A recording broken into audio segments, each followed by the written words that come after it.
Anubis. We're pristine, so back mindset. Like a machine. In the game, we're clean, we're so keen. Powers in the sky, chasing that dream. That dream, obelisk tide, we rock the scene. Capturing rhymes while taking what's unseen. On the arc, we're kings, we're supreme. Never seen the limiting, we evergreen. Time grows, visions we stand. We will go claim the crown. We'll tear it down. There's nothing they can never do to take down our crown. And we will pop them down and make the drum sound. There's something inside more blessings sneaking around. Now watch the JST. We're fighting down. Run and charge and calculate the power we bring. Running like a panther, hear the battle sing. We're blazing through the ranks on the move and swing. With might in our hearts to take everything. Everything pillars rise as we claim our throne. For victory, we've already grown. On the field we fight, we overthrow the known. Nothing stop us, ain't no way we stand alone. Time grows, visions we stand. We will go claim the crown. We'll tear it down. There's nothing they can never do to take down our crown. And we will pop them down and make the drum sound. There's something inside more blessings sneaking around. Now watch the JST. We're fighting death. From the desert outside to the desert outpost, we crave more. With every sweet stride, we will arrive. We're opening the door. So here's to the grind. We'll tear it down. There's nothing they can never do to take down our crown. And we will pop them down and make the drum sound. There's something inside more blessings sneaking around. Now watch the JST. We're fighting death. Yeah, we're fighting death. We're fighting death. We're fighting death.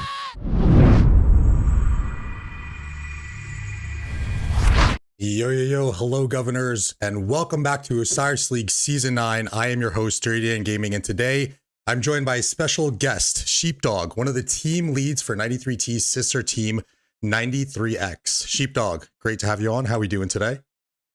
I'm good. How are you, man? I'm doing good. Excited to kick off these finals, which are going to be a best of 3 series all today, guys. So we've had a couple matches going on so far. Plato's taking care of some matches now. Chisgul and Brian are on the other sides, casting all the realms are getting coverage today. So best of 3 all throughout the day. And after weeks of intense battles, new strategies, heartbreaking upsets, we find ourselves at our culminating event, the Realm of Anubis final series featuring 93T of 1093 and JST of 1365.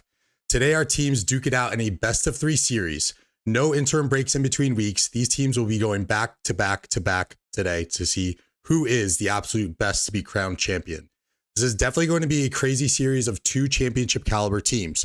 JST, winners of Season 4 Realm of Horus, in each season since then have been in the Elite 8 of every season, being runners-up in Season 5 and Season 7, where coincidentally, they fell to 93T.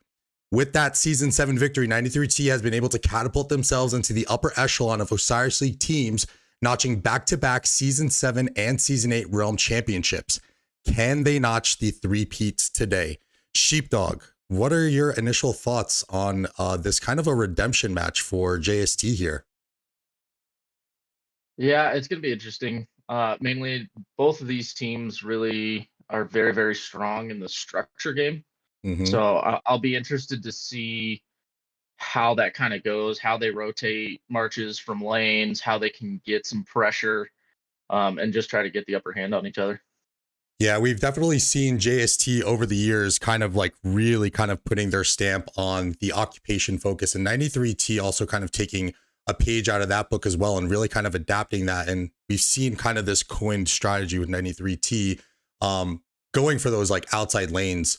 So even when you look at the skills here, the skill bars for these teams are going to be very, very similar. Both teams bringing time warp to the fights. No march also being used here. I think the only difference here is going to be Desert Storm for 93T, and then you're going to have Bog Down for JST. Sheep, I've been seeing a lot of Desert Storm, even in this last match that Plato is casting now with 60MX. They really like to use this Desert Storm. With you being kind of like a coordinator and a leader, and you also do the mid skills for 93X Osiris League team. Like, what is the play there for Desert Storm, and why are we kind of seeing it come to light a little bit more this season? Well, I think it comes with like No March being so popular. People like to use the sneaky tactics to do like a delay play in the mid. And so, every team does some research on the other teams. So if you're seeing that, you're typically just going to be dropping a Desert Storm if you think they're going to try to do some sort of sneaky tactics delay or a sneaky tactics push even in a lane, because it not only does damage, but it pops them out of that concealed mode, so they can it's a hard counter to sneaky tactics is really what it is. Gotcha. Okay, very nice. So with your experience in being a coordinator and a team lead, how do you prepare for a best of 3 series to be played all in one day? That's got to be like quite the task, because even planning for one match is a tall enough task. Now you're asking teams, captains, players to be ready to go 3 matches back to back to back. How do you prepare yourself for that, and how do you prepare your team?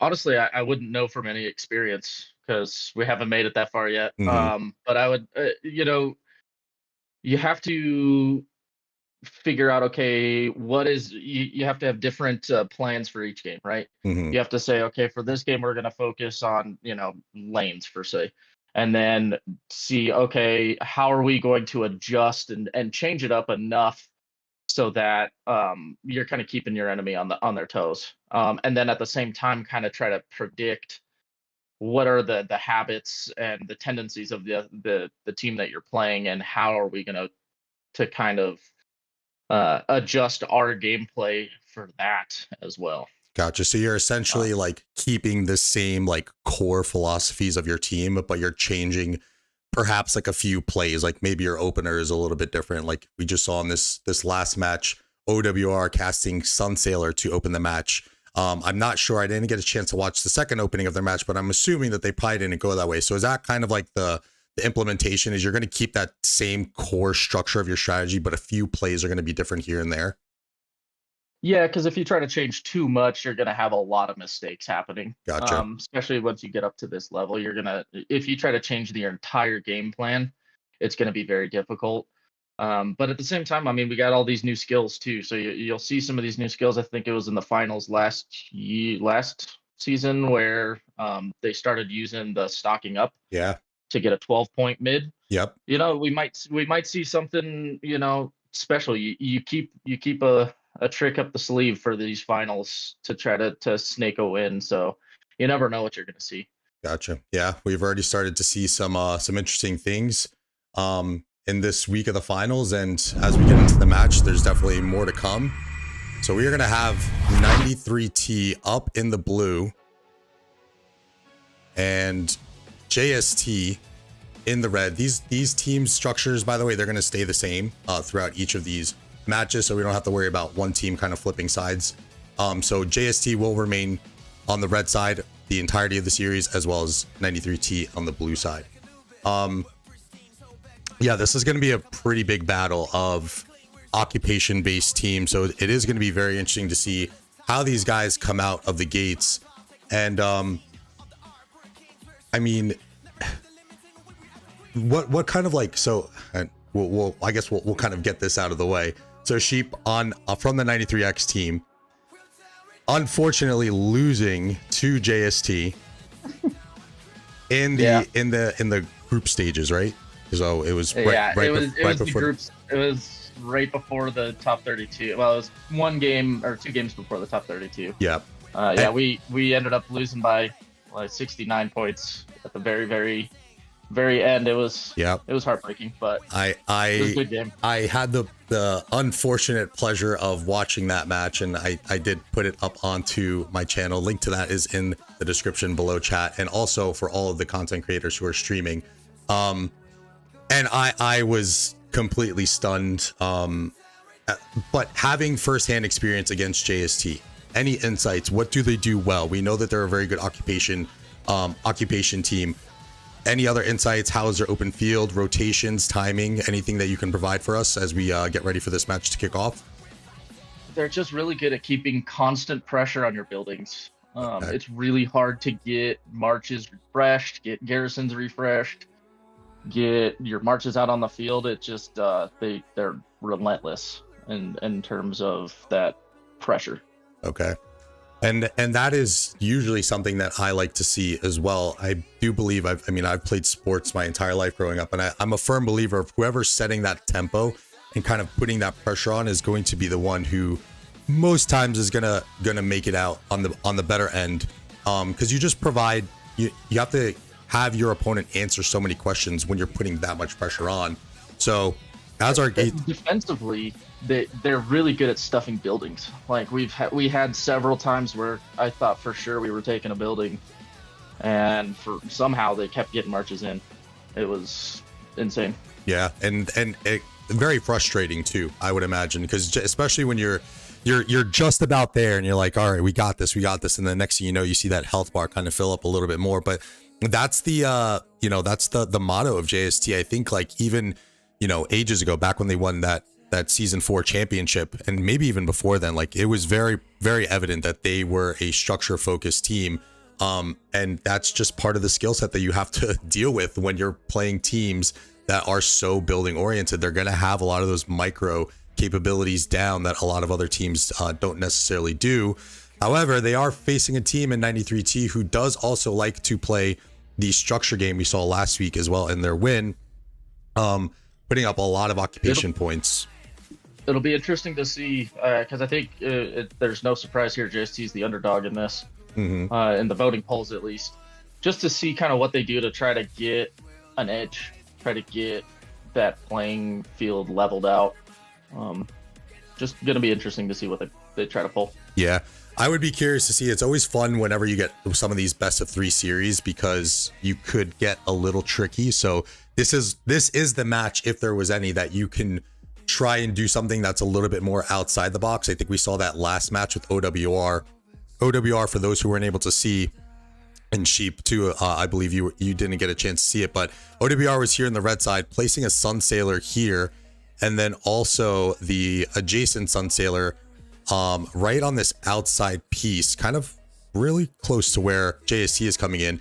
And that allowed them to, number one, they sniped the altar from 60MX, and then all of the troops coming through from the Sun Sailor were very easy reinforcements. So that could be something that potentially JST looks to implement, especially with them being so good in the structure game. And we're seeing kind of similarly from last week, a lot teams kind of switching up and now taking a little bit more of a direct middle approach. I'm seeing it a little bit more in these later rounds as opposed to some of the earlier ones, where I wasn't noticing too many people having their outpost teams go up the middle. But I think with the kind of the emergence of some of these new skills, you do have to kind of honor these middle plays a little bit more as we kind of line up. Yeah, and I mean, go ahead. With the provision meta too, you got to try to do something to try to get at some of those provisions. Because if you just let them cook the entire game, they're going to get almost two arcs worth, an arc and a half worth of points. Yeah. What's your so what is your take on provisions as we get ready for these initial fights here? 90 seconds until structures unlock. What's your thoughts on provisions? Because I'm a firm believer that you need to at least have one person that's going to be able to potentially cancel out what the other team is going to be doing. Because, at the end of the day, you kind of have an idea, but you don't know for sure 100%. So what are your thoughts on provisions? I mean, there's no other position in a match that one player can get an arc and a half throughout the match on their own. Yeah. So I mean, you got to do it now. You have to figure out where you're going to pull those marches from. Gotcha. Yeah, that's always a tough balance, because you're going to be sending someone out to gather, but you're going to have less potential troops in the field. So it will be very interesting to see, as we have 40 seconds until these altar fights are going to kick off. Letting their rallies hit the obelisk, which is interesting. Okay, very topside ball. No trickery there just yet. fights have engaged. And we have just under 30 seconds until these altars are going to unlock. Who's going to get first touch on this structure? It's looking fairly blue here. I'm going to pan over to the outside lane just to kind of get a peek at what's going on here. It looks like 93T using their classic strat, putting on some of that nice pressure onto the outside lane sky altar, looking pretty in hand up here on their home desert altar. Structures have unlocked. JST was able to snipe in and get into that structure. We have an altar flip on the top side. JST taking the home desert altar from 93T. 93T taking the home sky altar from JST. And then on the bottom side, we're evened out. So is there a garrison on that outside lane altar? It looks like the desert altar doesn't have one. Neither for both. There is a Douglas Heraclius walking around trying to get in. Could not get in. Talk about frustrating is when it's a full swarm, those marches just circle around. Yeah. It's maddening. And then on the other side for that home desert altar of 93T, still no garrison in there for JST. So it looks like we're going to have a little bit of an even trade-off. That altar is going to flip back into the favor of 93T as the teams will reset their rotation. 6.5 minutes until Arc spawns. Now, at this point, Sheep, what do you think the call is for mid? Because we've started to see, I think, like this evolution, right? Like, I feel like a few seasons ago, it was like 5 minutes. Like, you have to start sending everyone. Last season in the Grand Prix, we saw the Chinese server teams start to implement a little bit later rotations around the 4 to 3 minute mark. Is it situational? How do you make that call? And how do you know it's kind of the right call to make to go in for, the timing on your rotation? It really depends on what your overall game plan is. If your overall game plan is to win arcs and win the game from winning a bunch of arcs, is you kind of want to get there a little earlier, get better positioning for that. But if you're a structure game, you can go later, especially if you're doing just like a distraction arc, where you're just trying to delay them in the mid and going for structures. You can definitely go a little later. Okay. Yeah, which is kind of like what those Chinese server teams were implementing, I feel like, and also like leaving that question in the minds of their opponents of are they even going to go for this arc? And I think with the addition of a skill like No Mark, it's definitely like very much plausible. It's very much a question that you have to continue. Push on that outside sky altar. Yeah. Again. Looks like it's not gonna happen though. JST doing a good job on that defense there with the Eleanor in garrison. Doing a good job at that reinforcing, as Sheep was calling out before. Yeah, it's just I mean they're really good at stuffing buildings, and you could have more numbers there, and they're still gonna hold that building, and it's impressive. Yeah, and it's it's a little bit. I feel like I don't want to say easier to play defense, but it's a little less. It's a little less like pressure, because you go in, you take the defense, you win the defense, you go and you refresh your marches, and then you kind of just get ready to go all over again, and you have the distance at your advantage too. So that's where the rotations, like the really good teams that are good at putting pressure on defenses, you have a first wave, you have them hit, and then you have a secondary rally coming right after that with another wave of troops, and that's just that constant pressure we were talking about. Okay, so something to look out for from JST perhaps. And we've seen, I mean, me and you have seen it firsthand from kind of playing against 93T and practicing him against them. So, that is what the top teams are doing, is they are really good on these rotations, and they're going to have constant waves kind of coming at you. And it is very suffocating. Like, it is insane when teams are putting that much pressure on you. It becomes very discouraging. It's interesting that it almost looks like we're getting a really heavy structure game, but with no structure skills being used. Yeah. Just wondering what they're holding skills for. Would you have expected a No Mark at some point now? But from two structure teams, kind of, yeah. Yeah. But but at the same time, you don't want to get into that rut of doing the same thing every match. Yeah. Try to switch things up on people, so it's not super surprising that they're not. But I mean, we're 3 minutes from a mid arc, and they got 30 marches in this outside line currently. Yeah, maybe trying to hold off on some of that you know, revealing their hand a little bit too early, seeing what they can do kind of without those skills. I think we might see some skills coming here in the mid. I think probably what we're expecting is these teams, you know, each team being a structure focused team and play style, probably looking to secure this first arc, and then that way they're going to be able to kind of set that tempo a little bit more, and then I think we might see a little bit more free use from the skills. It really doesn't look like either team is, like, if you pan out a little bit more, you can see that JST doesn't have many people coming from their teleport positions. Like, their whole mid is just their home zone, guys. From the starting zone. Okay. Whereas T is sending a few people from their teleports. Gotcha. And they feel confident enough that they can defend their lanes with just a couple of people, and they are able to send more mid. So it looks like there's more numbers mid for T.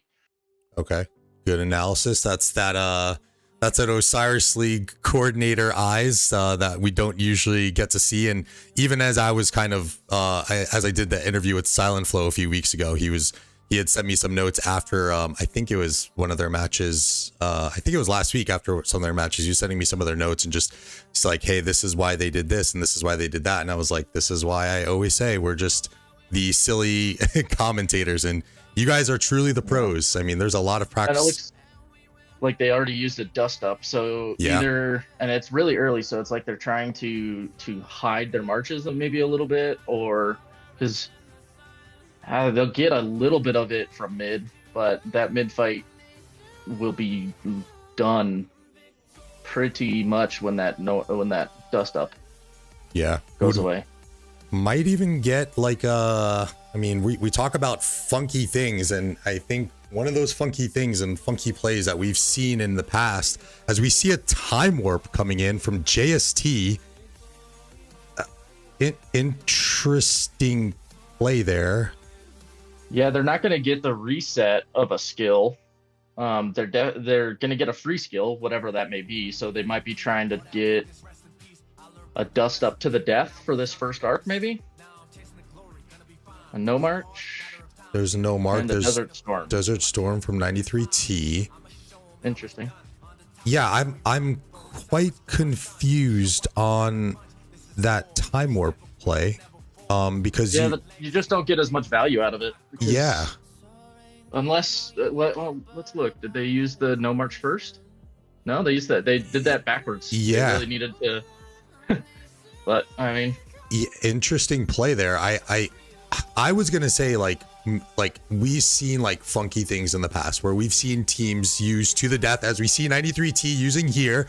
We see it to the death on the opening arc. And that was usually kind of like an untraditional thing, right? Or it was like things that teams started to implement, which you kind of had to honor. But if they did it, there wasn't really anything that you could do about it.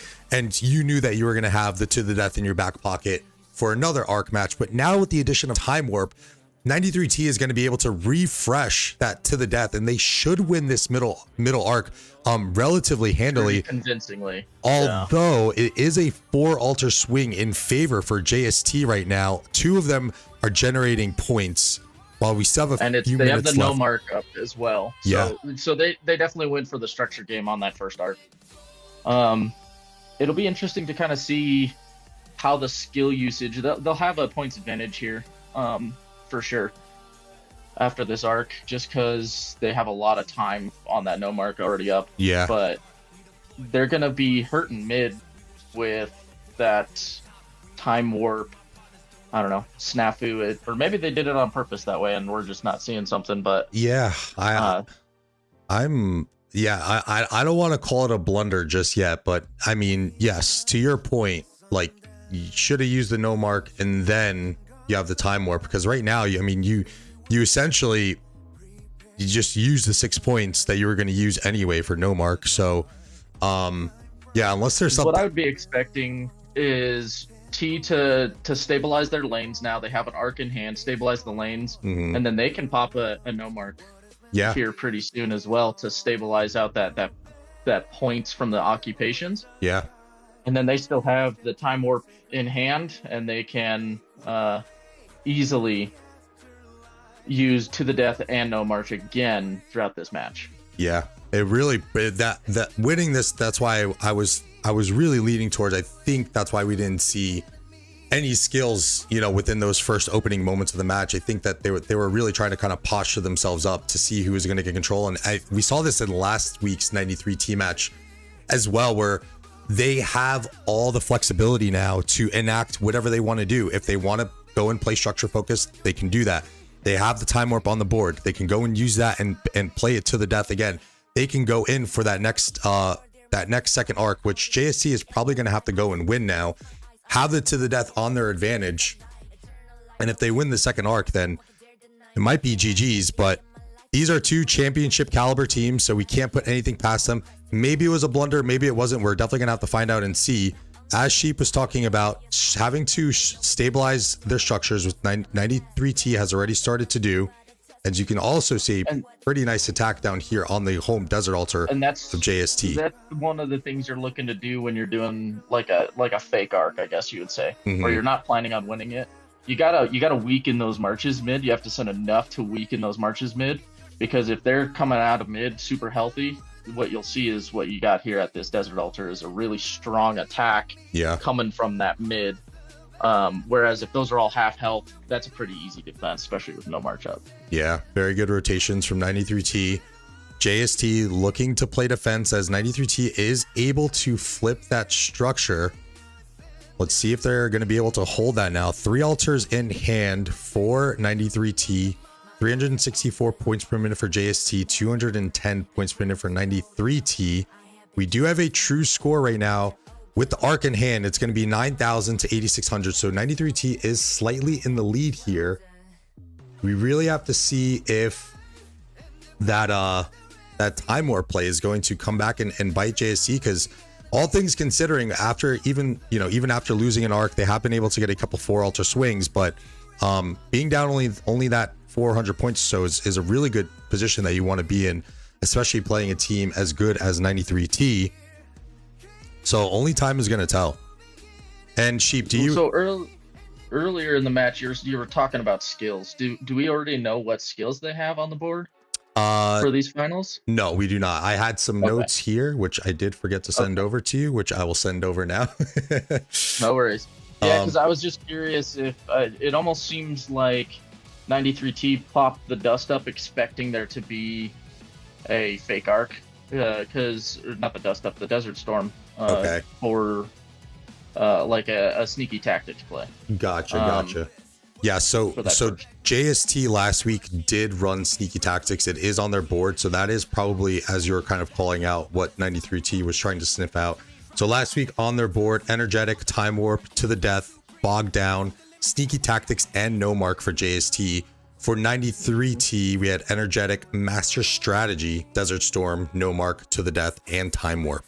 So we also saw last week as well, 93T starting to kind of implement something that I haven't really seen, but they were using master strategy to more quickly escort the arc back to their safe zone around their obelisk. What are your thoughts on that play, Sheep? I mean, it's a lot of points just to escort an arc. And I didn't really watch that to see kind of what the scenario was.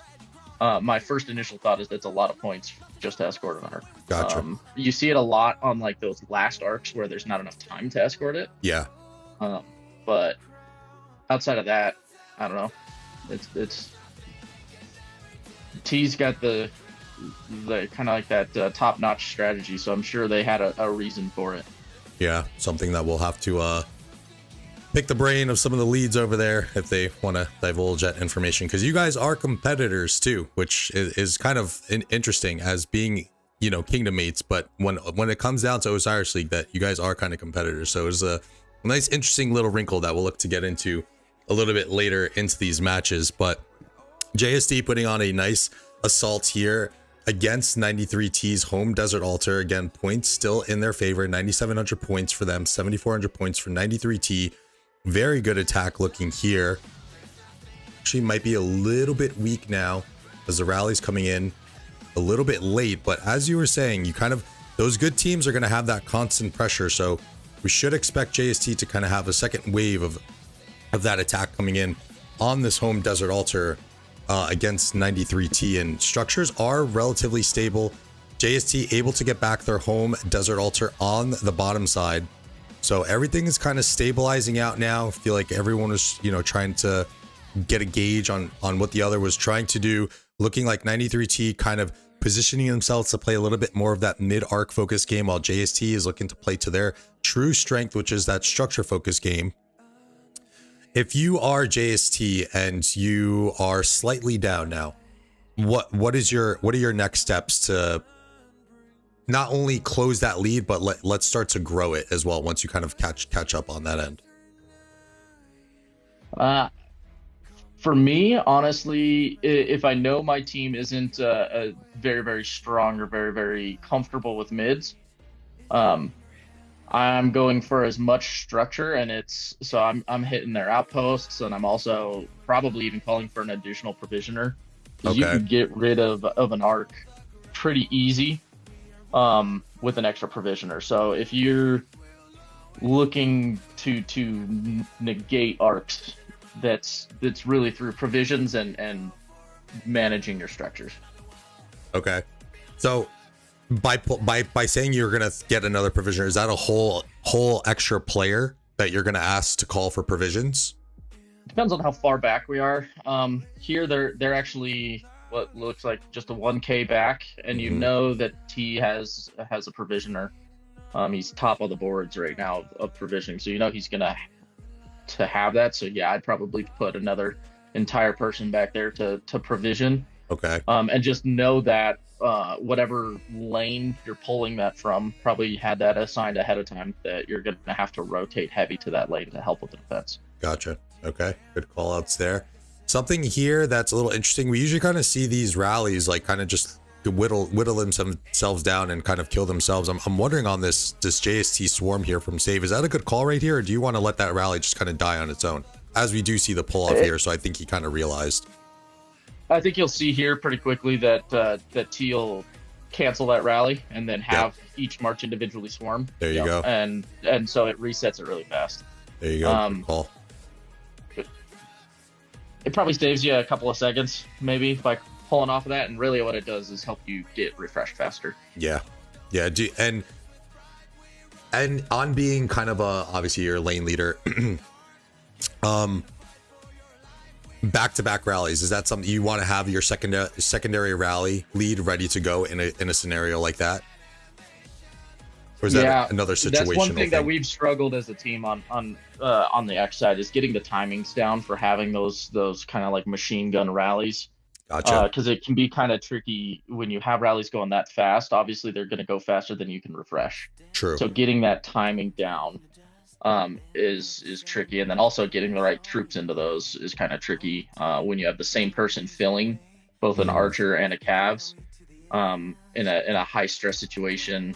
You got to remember which rally you're joining at which time.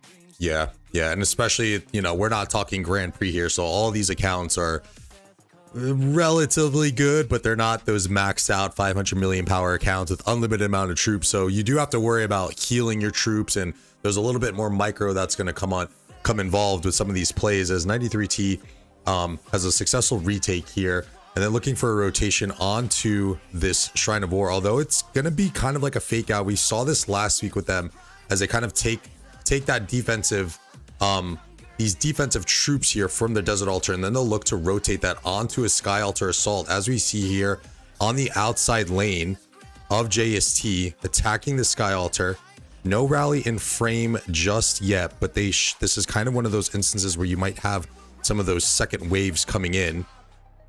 Exactly. So those guys are coming in, and that's the hard part when you're defending, is you're like, okay, well, I defended the first wave of the outside lane, and then somebody comes out of the fog a little bit. Yep. And you're in the middle of a refresh, and then they also have that second rally coming in with those guys coming out of the fog. It gets really tricky. Yeah, that's some of that pressure that we were experiencing in a practice match a few weeks ago, and that was my introduction to 93T from an actual hands-on perspective, and it was extremely suffocating. Like, just like you said, very successful defense where I'm kind of over here, I'm like, yeah, let's go, and then next thing you know, boom, here comes their next wave, and it's like, Oh my Looks gosh. like the no march is coming in. They're getting a good push on the desert altar on the other side there. Okay. 93T is. And that's really what you're looking for is, okay, do I have this structure? Do I feel confident we're going to take this structure? Yes. Okay, let's pop that no march. Kind of like what I was saying after that mid, is you're looking for that timing to get those structures, because you don't want to pop it and then not get the structure, because then you're wasting your time. You have another 2 minutes before you can get pressure. Yeah. So. Yeah, 100%. As we see a good attack here, as you were calling out from 93T, JST kind of going back to those roots, as Sheepdog was mentioning, very good at reinforcing the Heraclius, looking to hold strong here. Buildings look like it's gonna pop though. Yeah, it goes down and it's interesting because if you're on that infantry rally, you notice that one was a William secondary, and then on other structures where you're not sure you're going to get it, you'll see a Pakal. And you're kind of rotating back and forth because you're swarming each one of these rallies. That Pakal really damages your field. And then the second one coming in is the damage one when your field's already low and you don't have enough time to refresh properly. Interesting. Okay. So yeah, we have started to see a little bit more of that implementation of William Wallace being used in these rallies. So really good insights there from Sheepdoggy, true pro, and good caller too. I have to say, I have to admit, even when I first came to 1093 and got a little bit of chance to play in the early days, I was like, man, you got some good shot calling skills. So there's one person who kind of knows the deal, guys. It is Sheepdog over here. Another good attack forming up here for 93T on the top side again. So it was a good defense before that JST had, and here's kind of some of that pressure. That's a little bit kind of taking a page from the JST book now, especially with no mark being activated. 93T is going to look to try and get as much value out of this play as they can. So a pretty good attack sizing up here. Rally is coming into frame, about to hit the altar. A lot of reinforcements, I got to say, coming in from JST here. So this is going to be quite the showdown. We do have just under 2 minutes until Arc has to be scored. I believe both. Okay, so 93T not gonna have the full skill bar. I think they'll probably have close to it, but it looks like for this next fight in the mid, JST should have the advantage with skill points. I'd be interested to see kind of what the last two skills on both of the teams are. I would guess that he's going to go a little bit more mid-heavy, since they know that that's a weakness of JST. That they're less comfortable going for those mids. But we'll see. If I'm in the shoes of 93T right now, the way that kind of the skills have played out, I think after this arc is cached, you should have you have that 7 minutes or so.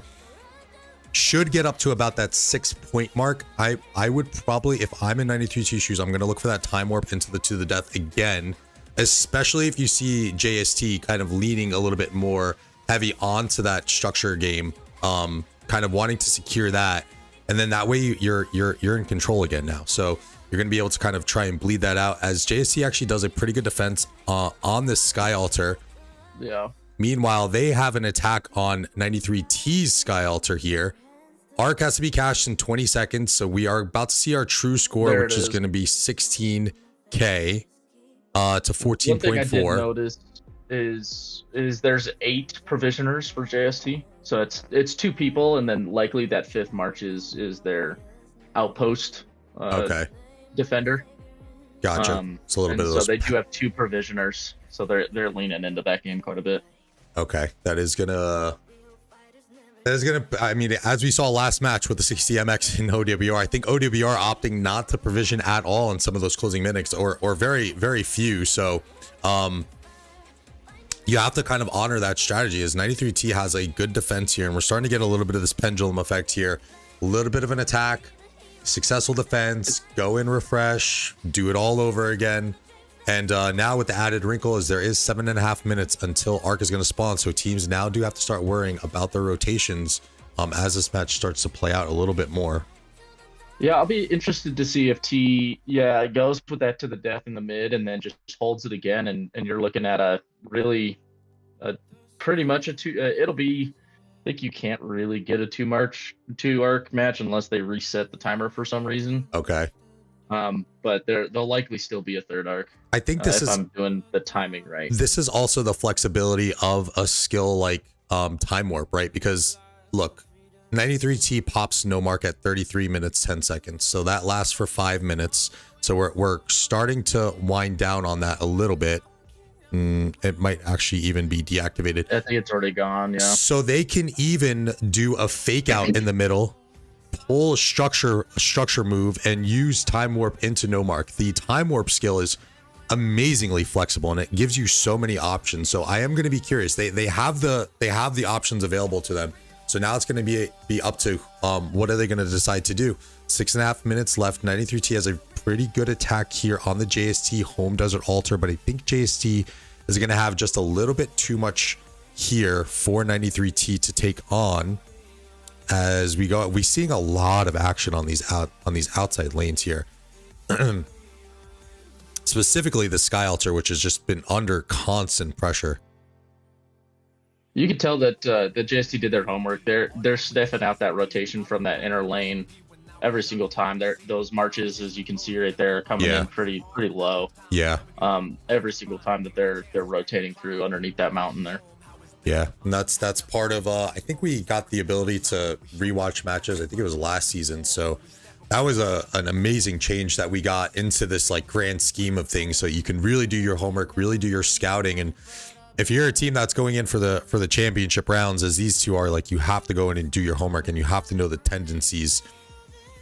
Because if you're not, and if you look at it right now, they've sent literally everybody on that entire top side to that outside Sky Altar to defend it. There's like 2 marches on the inner lane currently. If you notice how much they're dedicating to that defense.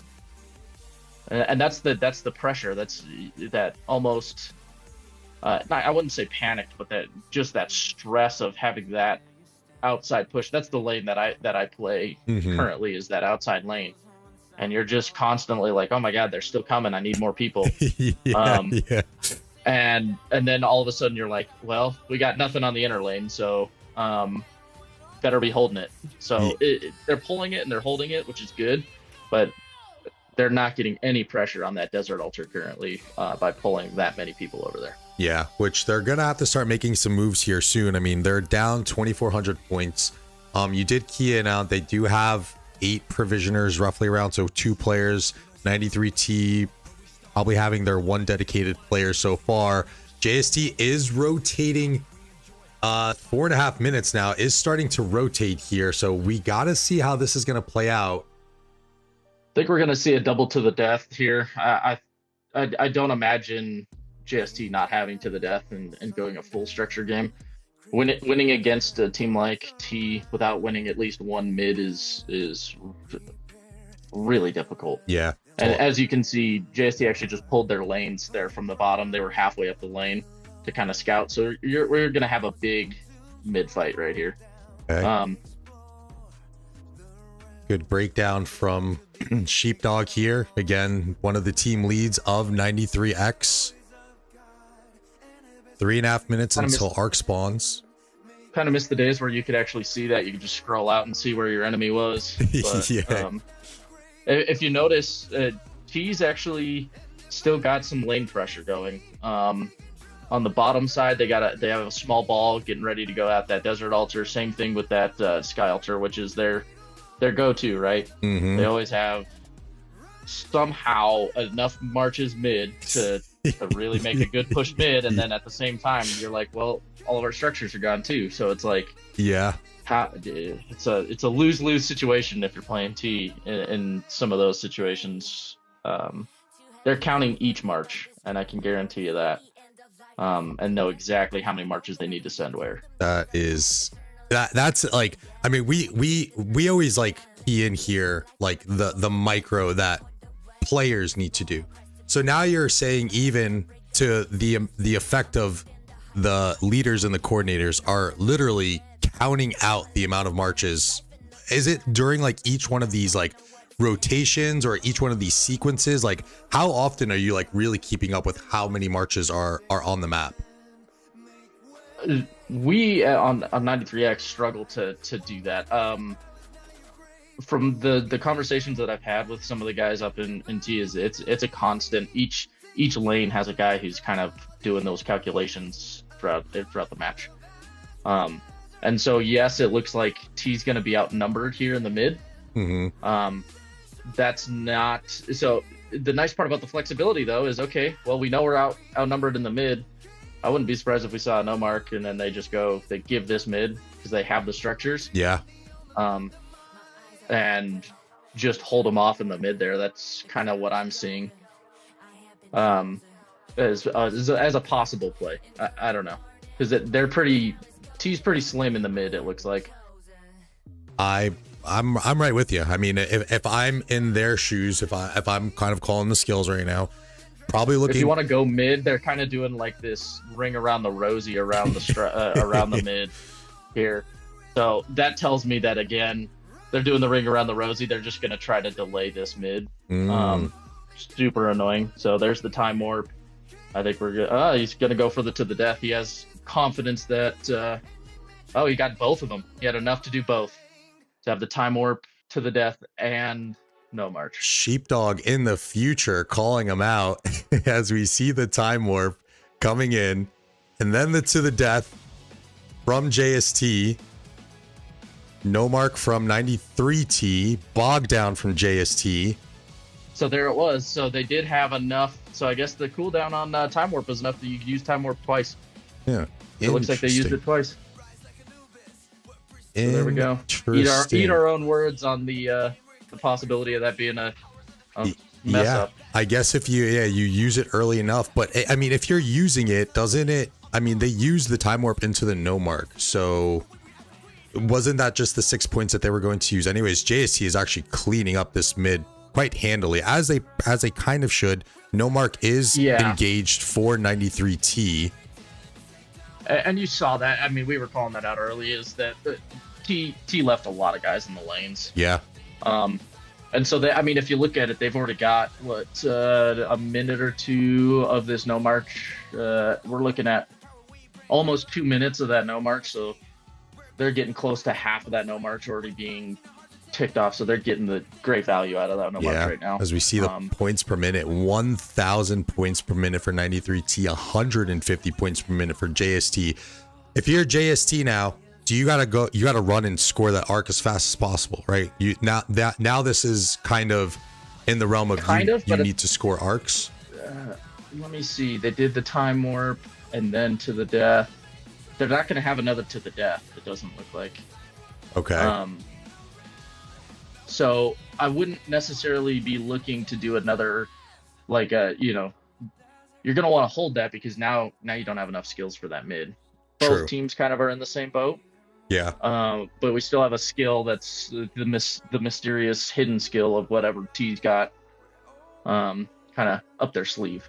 That might be their master strategist, which they have been trying. They have kind of kept the points are even going higher now. It's 1,300 per minute to 150 per minute. Wow, huge! Because you're looking at outposts and just about every building other than the Shrine of War. Wow, huge swing for 93T here, giving JST a taste of their own structure-based strategy. No march in the second mid fight, saying we don't care. We're going to take your structures. We're going to put up 1,300 points per minute on you as opposed to your 150 points, and 3,500 points on that second arc isn't really going to do too much of the grand scheme of things. We do have to keep in mind JST is provisioning a little bit more, but 93T is also provisioning. JST with a good attack here on their home Sky Altar, which 93T is holding, but this thing is standing pretty strong here and generating a significant amount of points for 93T. It's just about to get down. There's the refreshing garrison. Oh, no, that's usually our garrison player, but there's some refreshing marches coming in here for 93T. As JST does get one of their altars back on their bottom side, trying desperately to get back this Sky Altar. 18 minutes left in the match. Yeah, and the interesting part though is since they had the no march up early, yeah, JST has the no march and they're going to cap their buildings a little bit faster, but they're not getting that extra points because I'm looking at it. They have both their altars, so it's pretty much even board right now. Okay. But they're still not. They're still at 150 points, 150 points, because again, you're just not kicking those over until the late stages of that no march. Gotcha. Oh, and now let's take a look at this arc. They got a good push on the Shrine of War, and we'll see if they can delay that arc a little bit. I think my spectating is a little bit ahead of the stream. Yeah. Totally fine. Totally fine. He's from the future, everyone. Just kidding. He's just that good at Osiris League coordinating. He knows what's going on. But it is a very good push here. 93T taking the Shrine of War and then looking to put a little bit of pressure onto this arc carrier here. And again, it's like kind of what we were talking about in the beginning of the match, which I love to see, is put the pressure on the other team, pose them the questions, right? These guys are dive bombing my arc right now. Now it's like, do I hold? What do I do? And right here, I mean, it is some fair pressure, but I think an experienced arc player would know that it's not anything too threatening, because 93T, even if they kill the arc carrier, they would have to go in and take this obelisk too to then cash in those points. Although we do believe that 93T has master strategy on the board, but a little bit of a risky play here. I don't know if it would be worth it. Really what it does is it puts pressure on your shot callers. Is how many marches do I actually need to allocate to escorting this arc? And so if T can force you to allocate more marches to escorting that arc, that leaves your buildings open a little bit, right? So say T's sending, what was that, 8 marches, but JST sends 15. Okay, well then now we have a 7 march swing on a building somewhere. Yeah, and you can get some extra pressure. Is kind of why that play kind of puts people on their back foot. Yeah, as you can see here, I mean, there's only like 2 93T marches here, but there's like as you called it, like 15 marches of JSC just trying desperately to just clear these 93T marches out here, and it does kind of do just that, as there's some pretty good pressure going on this outside lane Sky Altar. A really good attack forming here for 93T on this bottom side Desert Altar. And this almost looks like a mid fight here. I mean, there's just so much going on this bottom side Desert Altar. JST not looking relatively healthy on this defense either. So risking another fall on their altars, which is definitely not one of the steps that they're going to need to get back into this match. We do have a point difference of about 7,800 points. To think about too is they've had that Shrine of Life for, gosh, 3 minutes now. So they can't allocate all their marches to defend this Desert Altar, because that Shrine of Life has been in T's hands. They got to address that. It's generating too many points. Yeah, good call out there. And that's it. Again, you're just sitting there like, where do I put my marches? There's too much pressure. There's only so many marches that I can put out in the field. Since we keyed in on that Shrine of Life a little bit here, and it does, those shrines don't get enough love because obviously the altars just generate like twice as many points. But we saw in the Grand Prix, I gotta figure out who the champion was, because I can't remember the alliance tag, but they like to put a lot of pressure on the Shrine of Lives. Now, obviously, we have the point generation. Are the buffs a big deal to you, or is that just kind of a whatever?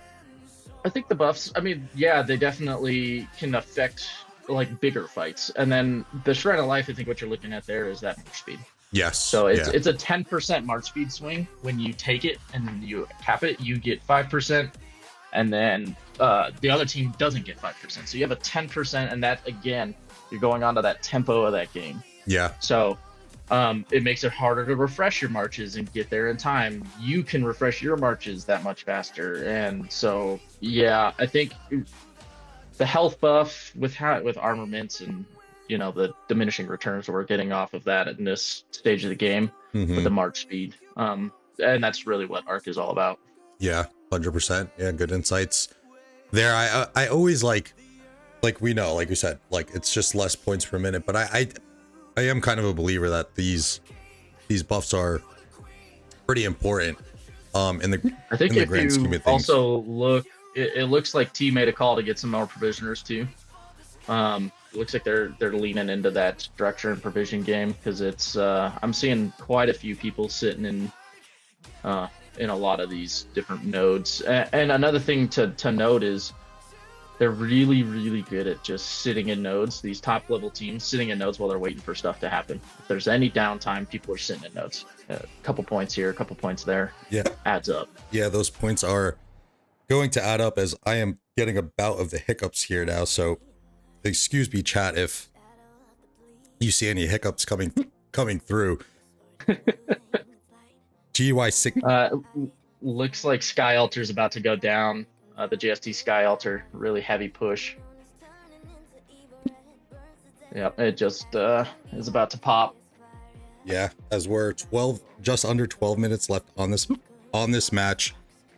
We are gonna have a true score of about 5,000 point gap, so it is going to be quite hard with just 12 minutes left for JST to get back into this thing.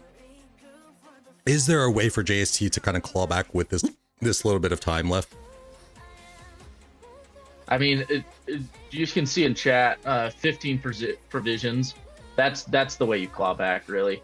Especially if you're holding this arc and you don't feel confident that you can win that last arc.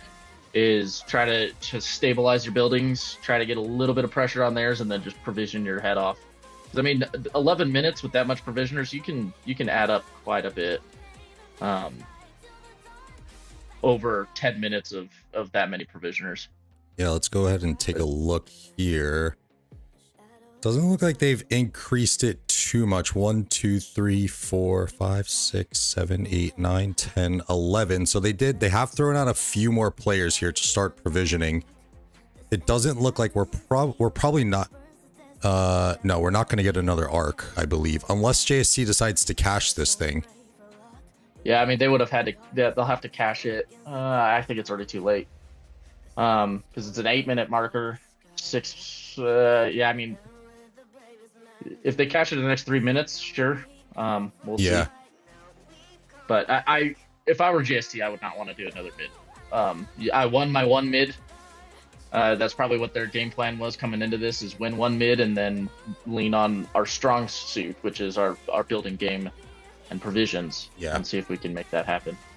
Yeah, always play into, you know, kind of as we were talking about, you want to keep your core strategy intact, and then there's different plays that you can kind of come off of that. And obviously both of these teams leaning very heavily towards the structure focus. So yeah, and the hard part now for JST is you have, shoot, I'm even seeing more now.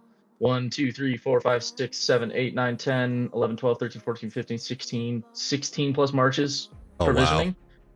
Can you actually defend your own buildings with that many marches out provisioning? Because if you start losing altars, you're out of luck, basically. Yeah, you have to keep every single one of your structures if you're going to play that provisioning game. Yeah, kind of that double-edged sword effect there. You know, you're damned if you do, damned if you don't, kind of thing.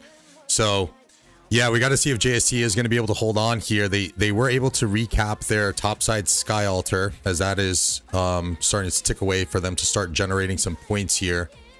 We are looking still at a true point score of around, let's say 6,400, roughly around there. So we've seen some really good teams, as chat caught me up. It was GY16 and some of those Chinese server teams being able to provision well in the ways of 6,000 to 7,000 points. So let's see if JST can take a page out of the Chinese server teams and put their farming hats on to get a comeback here. And we were able to see 60MX in the last match. In that first match that they played against OWR, I mean, they were down, I think, like 5,000 to 6,000 points in those first opening minutes due to that Sun Sailor play that OWR played.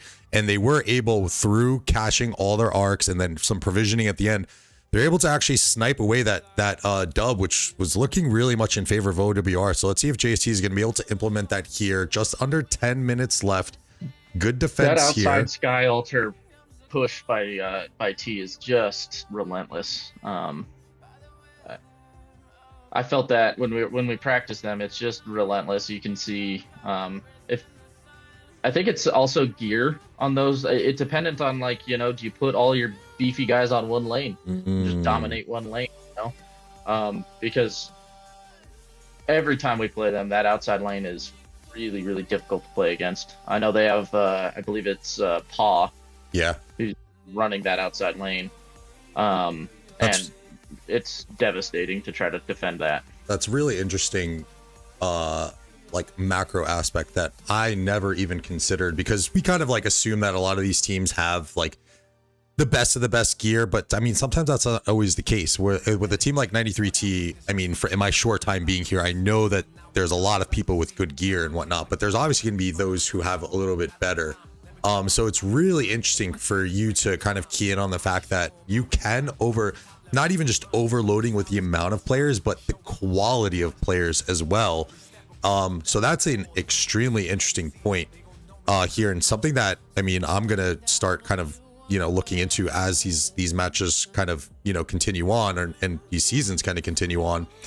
Because like knowing a lot of these people, obviously Papa is pretty famous across all of Rock.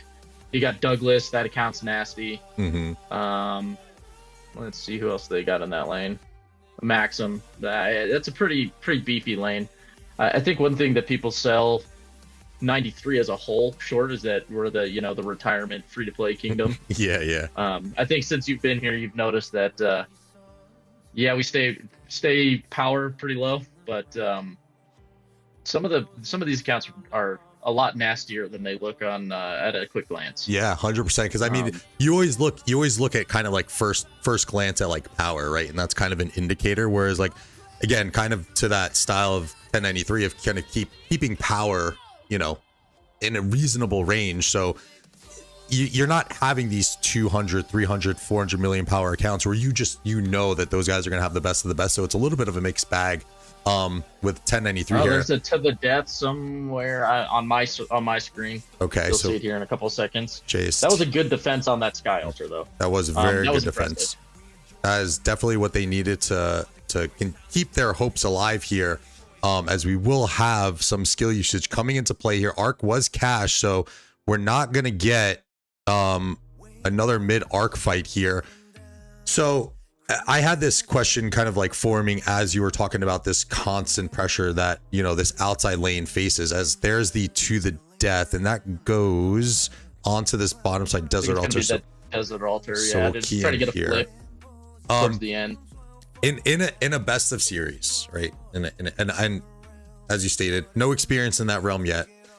We talk about the pressure and, players trying to stay composed, leaders, coordinators trying to stay composed. When you're constantly getting pressure like that on an outside lane, like we've seen with the Sky Altar, and even here in this back end of the match where this Desert Altar has been pressured a lot as well, how do you kind of refresh yourself and just, you have 15 minutes and then you got to jump into another match? Like, again, I know not a lot of experience there in that realm, but like, what would you kind of like think that the plan would be to kind of get yourself refreshed and get the team refreshed after facing so much constant pressure? Yeah, I don't know. Me personally, I'd probably go splash some water on my face, try to get out of that stress response that you get from getting just pressured nonstop. There's a lot of stress involved with that. Yeah. Try to shake out the sillies a little bit, and then come back and try to formulate a plan on how to combat that without making a new weakness elsewhere. And I mean, you can see the JST side is in full provision. See if we can out provision them mode. If you look down underneath their obelisk, it's like polka dots down there. Yeah. That's the emergency call there. Yeah, that's that. Everybody has their best gathering gear on one march, and you just send it. Especially down there, and JST's really trying to harass the farmers of 93 as well. Yeah. They got, I think, 3 or 4 marches dedicated to that currently, just to try to win that provision game, right? Yeah, slow and them. Maybe even get lucky and hit one of them in a node. Yeah.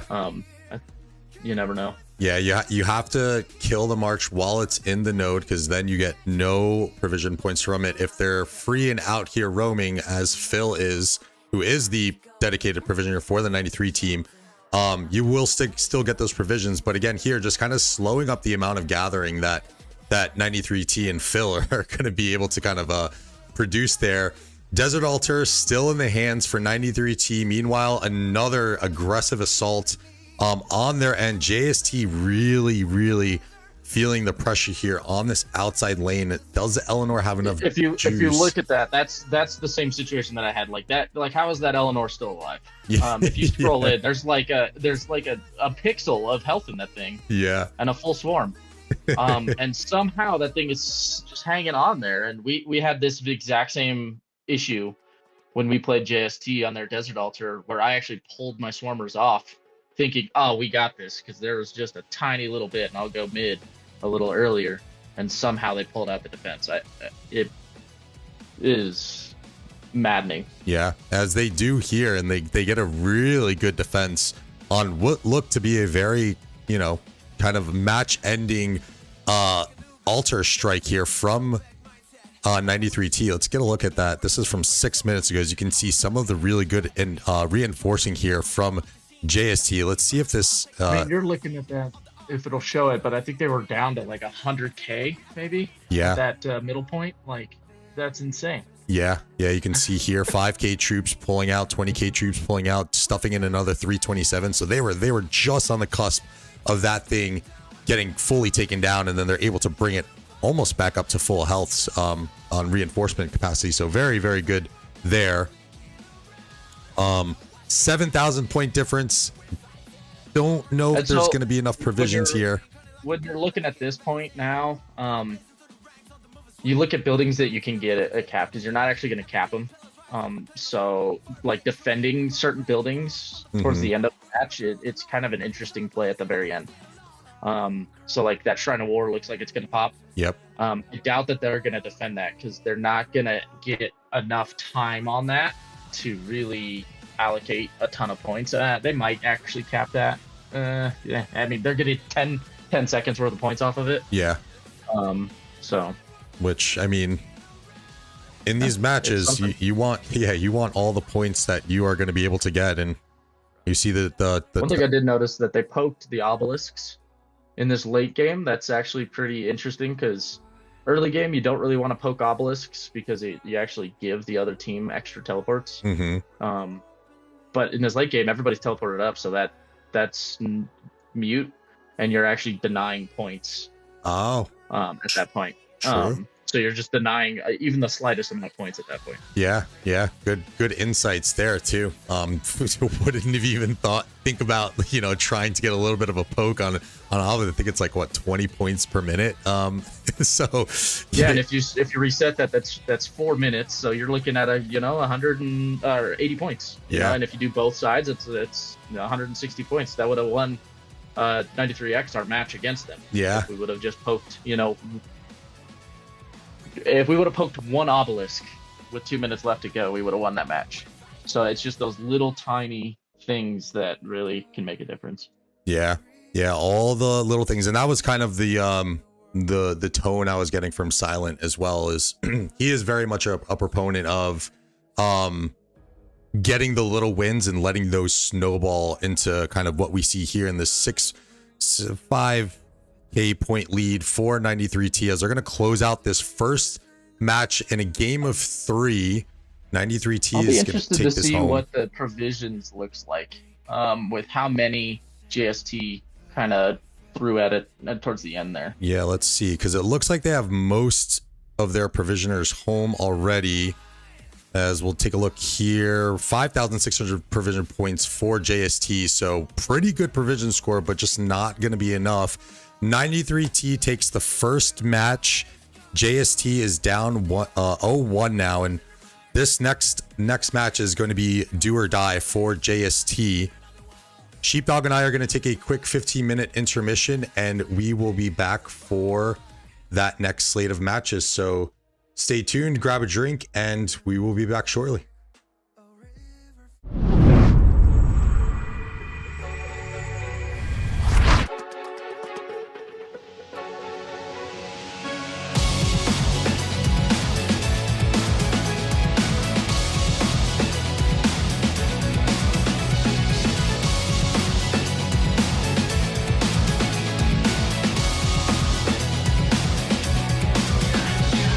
Rise like Anubis, work like a machine. In the game we're clean, we're so keen. Hours in the sky, chasing that dream. That dream, obelisk tide, we rock the scene. Capturing rhymes while taking what's unseen. On the arc, we're kings, we're supreme. Never seen the limits in what we ever breathe. Time cross, the entrance, then we will go clean the crown. We'll tear it down. There's nothing they can ever do to take down our crown. And we will pop them down and make the drum sound. There's something inside more vessels sneaking around. Now watch the still. We're fighting it down. Running, charge, and calculate the power we bring. Running like a band, hear the battle sing. We're blazing through the ranks on the move and swing. With might in our hearts to take everything. Everything pillars rise as we claim our throne. For victory, we've already grown. On the field we fight, we overthrow the norm. Nothing stop us, ain't no way we stand alone. Time cross, the entrance, then we will go clean the crown. We'll tear it down. There's nothing they can ever do to take down our crown. And we will pop them down and make the drum sound. There's something inside more vessels sneaking around. Now watch the still. We're fighting death. From the desert altar to the desert outpost, we're craving more. With every sweet stride, we will arrive. We're opening the door. So here's to the grind. We'll tear it down. There's nothing they can ever do to take down our crown. And we will pop them down and make the drum sound. There's something inside more vessels sneaking around. Now watch the still. We're fighting death.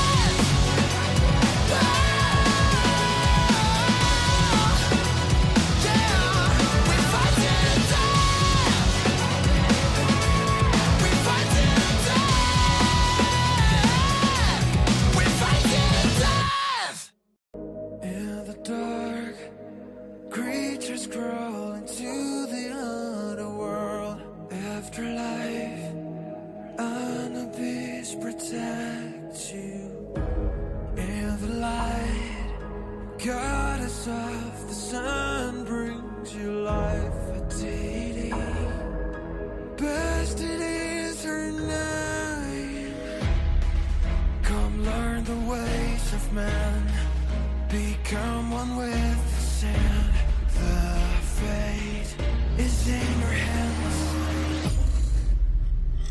It's time to fight. You will rise, not fall. Never lose hope on the ground. We are one for all. The truth will always conquer. Capture the arc, chasing their mark. Get like mystical formation. Turn on the walls, beat on the drums. Let us claim this is war. In the dark, a river flows. The Nile is so expound. A morning star is seen in our side. In the light, find your desert altar and your shrine. Look for peace, defeat the enemy. Run to the obelisk, defend this legacy. Fly to your destiny. It's time to fight. You will rise, not fall. Never lose hope on the ground. We are one for all.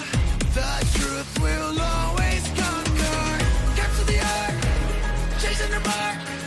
Get like mystical formation. Turn on the walls, beat on the drums. Let us claim this. We rise. Reach for the sky. Hold on to your weapons with pride. We rise up higher. Conquer the arc.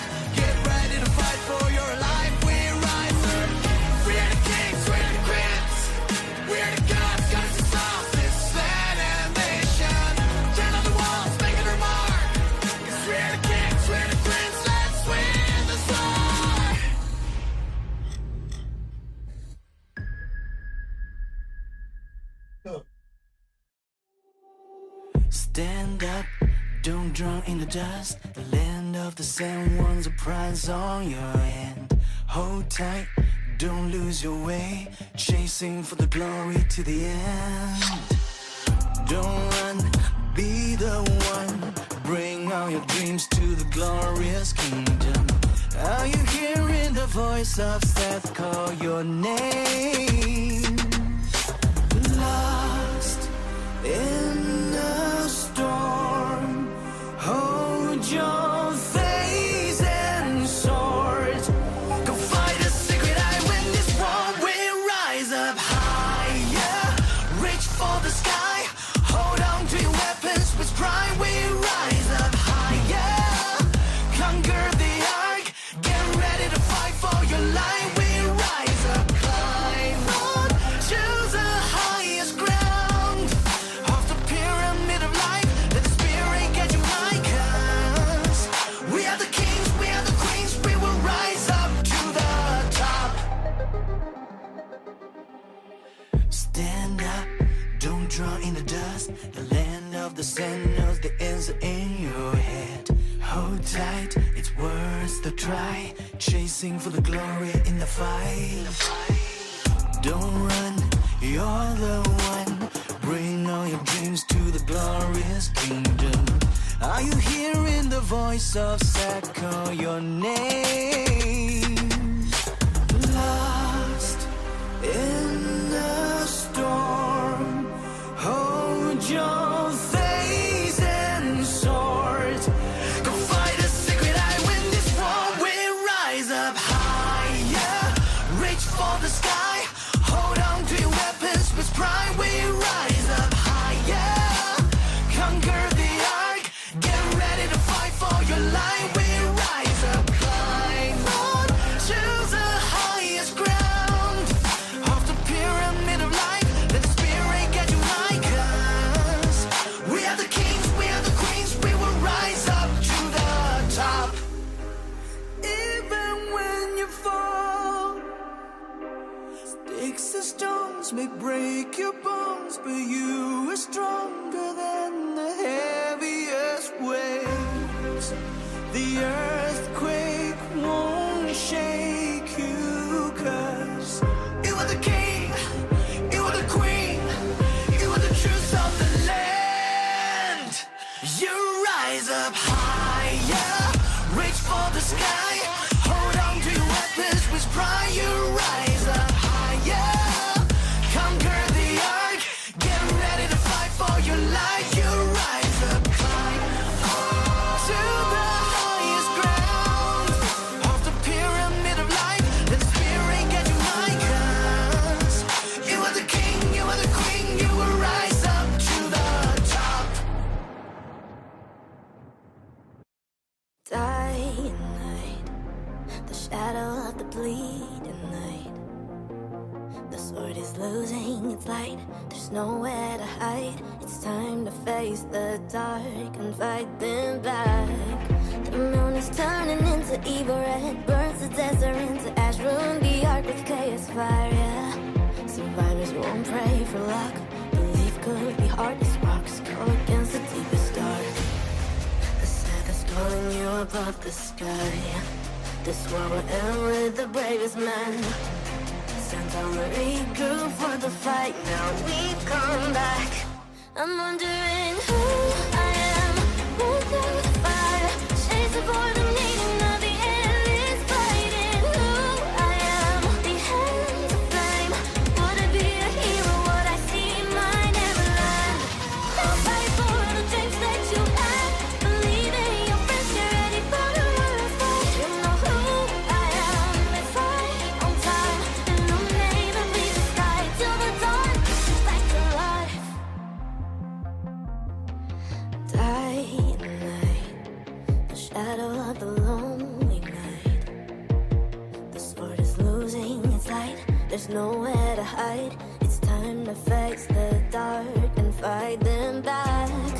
The sand is turning into evil black, burns the desert into ash, ruin the ark with chaos fire, yeah. Survivors won't pray for luck, belief could be hard as rocks, go against the deepest dark. The sad is Calling you above the sky. This we will end with the bravest men. Since I'm regroup for the fight, now we've come back. I'm wondering who I am. Run through the fire, chasing for the meaning of the endless fighting. Who I am, the hands of flame. Would it be a hero? Would I see my neverland? I'll fight for the dreams that you had. Believe in your friends, get ready for the worst fight. You know who I am. It's right on time. Illuminate the bleeding sky till the dawn brings back to life. I've seen my people down with sword in their hands, still standing their ground. No time for sadness, holding my faith, just keep on moving on. As and fires are falling everywhere, crying in the air, shouting out a glorious name. The name of the Savior in history till forever. Your faith is leading your way to the light. We know the real fighters never die. And I'll fight them one more time. Now we've come back. You're gonna know who I am. Run through the fire, finding out the meaning of the ruthless fighting. Here I am, the hand of flame. I'll be the hero and rebuild my home, my land. I'll fight for the dreams that you had.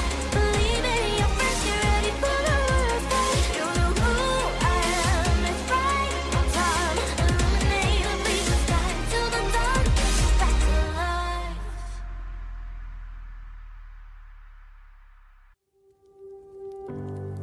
The smoke clears the air. I'm the only one standing. The darkness lifts. There lies the freedom in front of me. So I will start on this day.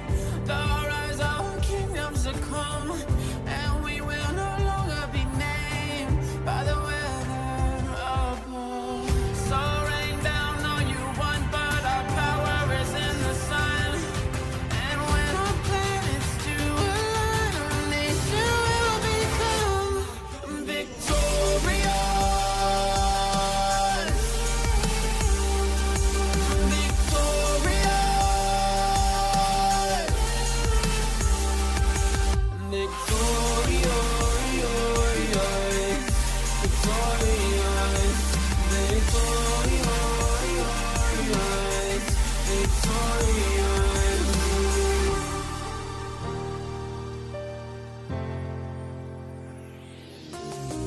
Let it be, all that weakness, rest in peace. I learned about the recipe when I was young and recklessly. Now I'm chasing the glory, gonna be fine. Working so hard, matter of time. Never give up, how we define. Taking my chances, breaking a climb. I'ma show them how it's done. On the top level we run. For Osiris, for my son. We show up and pack a punch. This is war. We step up, we gon' never fold. This is legacy, they gon' know me when I go. So rain down all you want, but our power is in the sun. And when our plans do align, our nation will become victorious.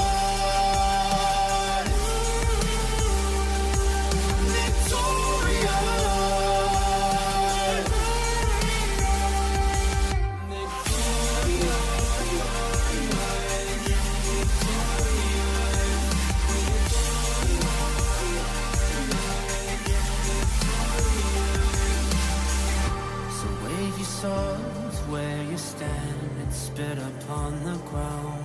But when those horns sound off, pray to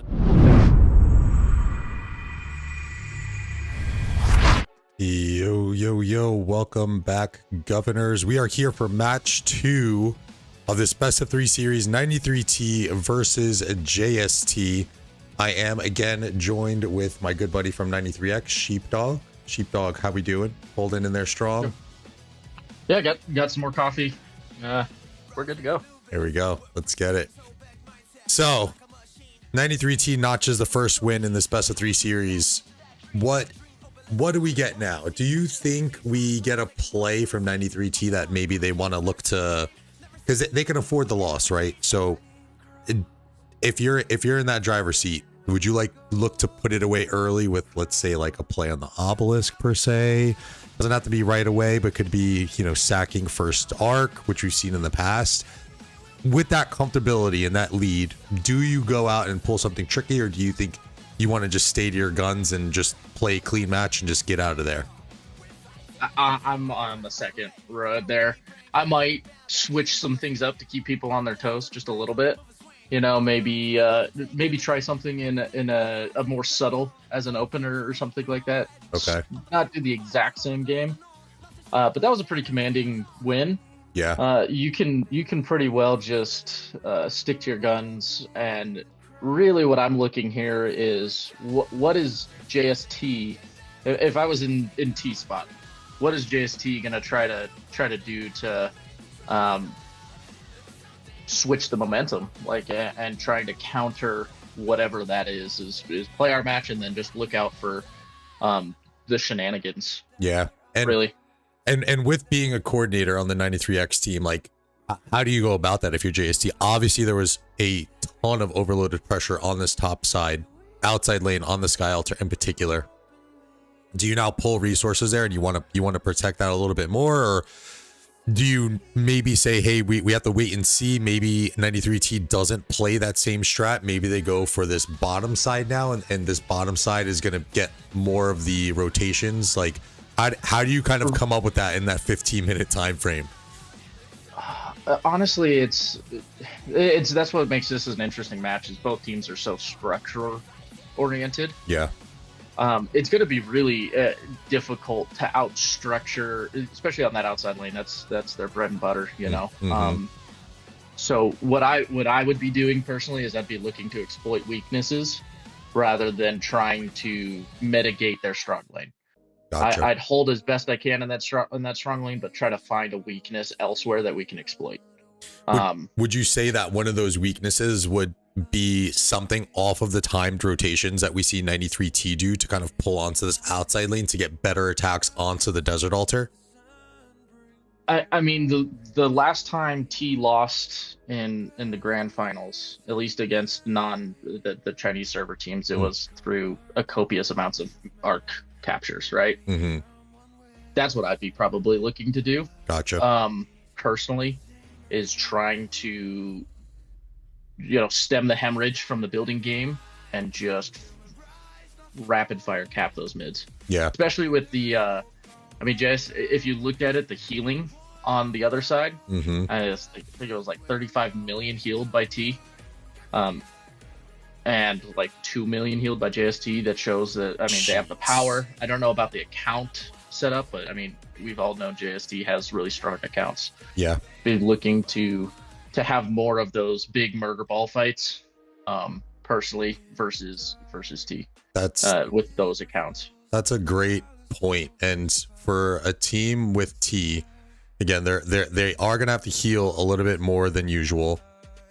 And you know, if you can stretch this into a third game, if you really hammer on that pressure and force them to heal and clear those hospitals over and over and over again, like, those are actual speed ups. Like, those aren't just like free heals. So look, it's the final. So you do it anyways. You do it anyways. I mean, everybody knows we're the Fort Kingdom, right? So I mean, we generate some speed ups pretty darn quick. Yeah. So, but it is one of those things that JST, it's kind of one of those questions that they can then pose to the 93T side. It's like, okay, well, do you want to keep healing over and over and over again? And I mean, 35 million heals is no small task. So yeah, I would be curious to see how JST approaches this. I think if I'm them, I'm probably going to do similar to what you do and say, hey, let's try and just like flip the script on this almost entirely, and let's just go and cash as many arcs as we possibly can. Structure game is really great, and I think, like, if we didn't have the skill in Time Warp, that things wouldn't be as flexible. But by cashing your arcs and winning those mids, you are gonna kind of dictate that tempo a little bit more. So it's gonna be interesting to see if JST is gonna take that approach, as our opening fights are now starting off. 30 seconds until structures are going to open. JST with a pretty nice posture here on 93T. Garrison captains waiting in the wings for JST. It looks like this is a pretty good defense so far. One thing I did notice is JST sent a lot more up the middle this time. They completely wiped out T's mid group, and they're pushing forward. Looking to, I'm not sure, they might wrap around to a Shrine of War play. They might be going for just holding outposts, trying to take points there. Not entirely sure yet. Yeah, so we do have, it looks like, 2 dedicated players on that middle lane, which we don't really kind of talk about all too much, but those outpost players, and if we count this player over here too, 3 outpost players. Those are full March guys there. Those do play a big role. We have our entries into the structures already. 93T getting a good jump on JST already, yet again pressuring that outside lane, taking the home Sky Altar away from JST. Meanwhile, they got a Garrison in there too, and it's gonna be hard. And a Garrison, and here comes that infamous rotation of 93T, now going to be able to posture up somewhat of a defense here and looking to cash those first occupation points. You got to think with 3 altars in hand, they're not going to be able to get the 4th one. Maybe I'd be no mark. looking out for that no mark here on that opener. Yeah. If they can look, well, they would have already done it, I think. Possibly on that outside lane to get the faster capture on it, but we'll see.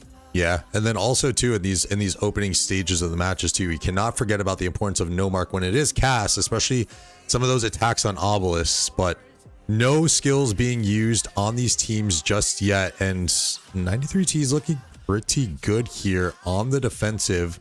1 minute and 30 seconds just over until first occupations are going to cash for these opening structures. Interesting to see if T dedicates more marches to their own outposts here, because again they got 6, 7, 8 marches messing around in their outposts. Okay. Of JST. See if they just kind of let them sit there and waste marches because it's relatively low points, and keep going for the big points like at the Sky Altar. Looks like they got the Shrine of Life as well. Yeah, I mean the outpost, I mean if you get all 3, I mean 90 points per minute is pretty big. The only like downside there, especially in the early stages of the match, is that these refreshes are just so close for 93T or whoever the home team is defending their outpost. So the refreshes are going to be a little bit better. 5 minutes until arc spawns. This is kind of a more traditional old school T opener, it looks like, because I mean they are funneling so many marches over to that Sky Altar, trying to desperately keep that cap. Yeah, 30 seconds until first occupations are going to score, and as Sheepdog was saying, this is kind of like one of those, I personally would call it the calling card, because as I've kind of came on as a caster and really kind of seen more and more of these matches, 93T really loves to go on those outside lane pressures, especially before those first arc rotations. And it really poses the question to JST, do you want to keep committing these resources to get their structure back, as they really need to? 10 seconds left until first occupation points are going to cash for 93T. Oh, they got another march in. Yeah, it's looking pretty healthy. Like they're gonna get it. Pretty healthy. 4 minutes until arc spawns, and now it's even the bigger question is like, okay, well now you got to take it. We got your first occupation points. Now we're gonna look to hold this thing and bleed out the points from you a little bit more. So kind of already in that framework of the strategy that you and I would look to implement if we were on JST, 93T almost taking that off the board now, because although those marches are stuck out there. Yes, you can't rotate mid now. Exactly. Yeah, I mean with just under 4 minutes left, like there's no way that those marches are going to get back over there. So we might see a straight up fight from starting zone marches just going for mid, and then you might keep your all of your lanes pretty much intact. And I think JST might actually have to do that, especially on this top side, but they might look to do that. Shrine of War's looking suspect as well. Shrine of War, yes, yeah, pretty big, decent attack going on here. Oh, they got to march in, and I think it should hold here if they're able to. They got that march in last second. They're able to get those in a little bit more. JST was able to take back their Sky Altar. Again, first occupation points already swung in favor for 93T. 4,700 points to 2,600. We can see how valuable those first occupation points truly are, giving 93T the early 2K point lead. And it does actually look like this. Actually, no, 93T is calling for some lane players to go into this mid. It's going to be a full mid. But one thing to note is that Shrine of Life, first occupation, still up for grabs. On this bottom side? Because on that bottom side, because T got it for the first 30 seconds or so. Okay. So I'd be interested to see if we end up getting a swap on that. And then, again, those first occupation points are pretty big. Yeah. Yeah, very, very good call out there. JST looking like they're just going to kind of leave that here with the attack coming on from 93T. No rally, just the Swarmers. As we go back into the middle, as things are settling a bit, although scouting marches up here for 93T. It kind of looks like T made the call to go lanes, actually. They started going mid. Yeah. And if you notice here on the left there, they're coming up the middle there. Kind of up against the line there. Yeah, so calls made from both teams, it seems. Actually, now JST pulling a little bit more resources from their lanes to go into this middle now. And this is tough. This is really tough position that you want to be in from JST. You obviously want to secure this first arc, but you can't give up all the resources that you have to lose some of these structures. As that bottom Shrine of Life that you called out did flip back in favor for 93T. First occupation points are still up for grabs for them. And they got healthy marches to defend it. And a garrison on this way. And we were talking about it in the last match that those buffs going. Those buffs are good that you want for mid. Dust up being used by both teams. Really interesting tactic there is T pulled back a little bit, and if you notice that now JST is forced to kind of train in a little bit. Yeah, to the death being called from both teams here. Quite an interesting call. 93. I think numbers wise, pretty even. Maybe I think JST's got more coming late. Yes, yeah. Maybe a good call there from 93T to kind of pull back ever so slightly and cause some of those JST marches to kind of train in, as you were calling out. And never a good approach that you want. You always want to be fighting as together as humanly possible. And 93T may be able to pick off those few marches, as this mid fight is still looking relatively even. 93T it was able to take the outside Sky Altar yet again. So first occupation points coming in for the Shrine of Life soon. And that topside Sky Altar first occupation points have gotten cashed. We'll see if bottom side Sky Altar can hold for T. They got a pretty good swarm going. Looks like they got the rally down though. Outside lane attack from JST here. Yeah, that garrison is a little weak. They do get the flip there. So trading off a little bit. Let's go back to the middle. Arc has spawned. It looks like 93T potentially got that first pull, and we got a battle of the bloodied and bruised here. A lot of these marches are very low health, but JST looks to have the numbers advantage still, as there's a few healthy marches coming in for 93T, and Arc is picked up from JST and now starting to run it back. Looking like it's probably going to be in their favor unless 93T decides to make a play on the Arc carrier. I think we're going to see that this is about an even game after this, because Sky Altar topside still in favor for T. Same thing with the Shrine of Life, might get taken now here shortly, but those points will add up by the time JST goes to take that Arc home. Yeah. And we'll see in first occupation points, 17 minutes into the match for the JST Shrine of Life have still yet to be cashed. So really also big pendulum effect there. That JST isn't provisioning at all as of right now. Not a single provisioner, whereas looks like T has a good old Phil going strong as always. Yeah, the number one provisioner so far. I believe that's just for the realm, right? I think it is. I'd have to look to see about across the different realms, but I mean, the dude cooks. Yeah. As the arc carry is getting a little bit of harassment, we are seeing kind of healthy-ish marches, but there should be enough JST numbers there to stave off that attack. Let's go up to this outside Sky Altar, which has been getting all the attention so far. JST is able to actually flip that back, so kind of pan out and look for a little bit more action here. Would love to see an attack from JST on this Desert Altar to put a little bit of pressure onto 93T. And we might get another Shrine of Life is getting hit again on this Shrine of Life. I think the first occupation points are still up for. Yeah, no, they are. I'm not sure if they are still up for. They are. Yeah, 3 minutes still on that timer now. So we are almost 20 minutes into the match, and the lone structure here with no first occupation points. I think we're closing in on a record. I believe there was a match that I casted last year with Plato, or last season, and it was about the same thing. We were like a good quarter of the way into the match, and first occupation still didn't cash. So we'll have to keep an eye on that Shrine of Life, see who does get the first occupation points there, because it is going to be very important. All the points are going to matter here.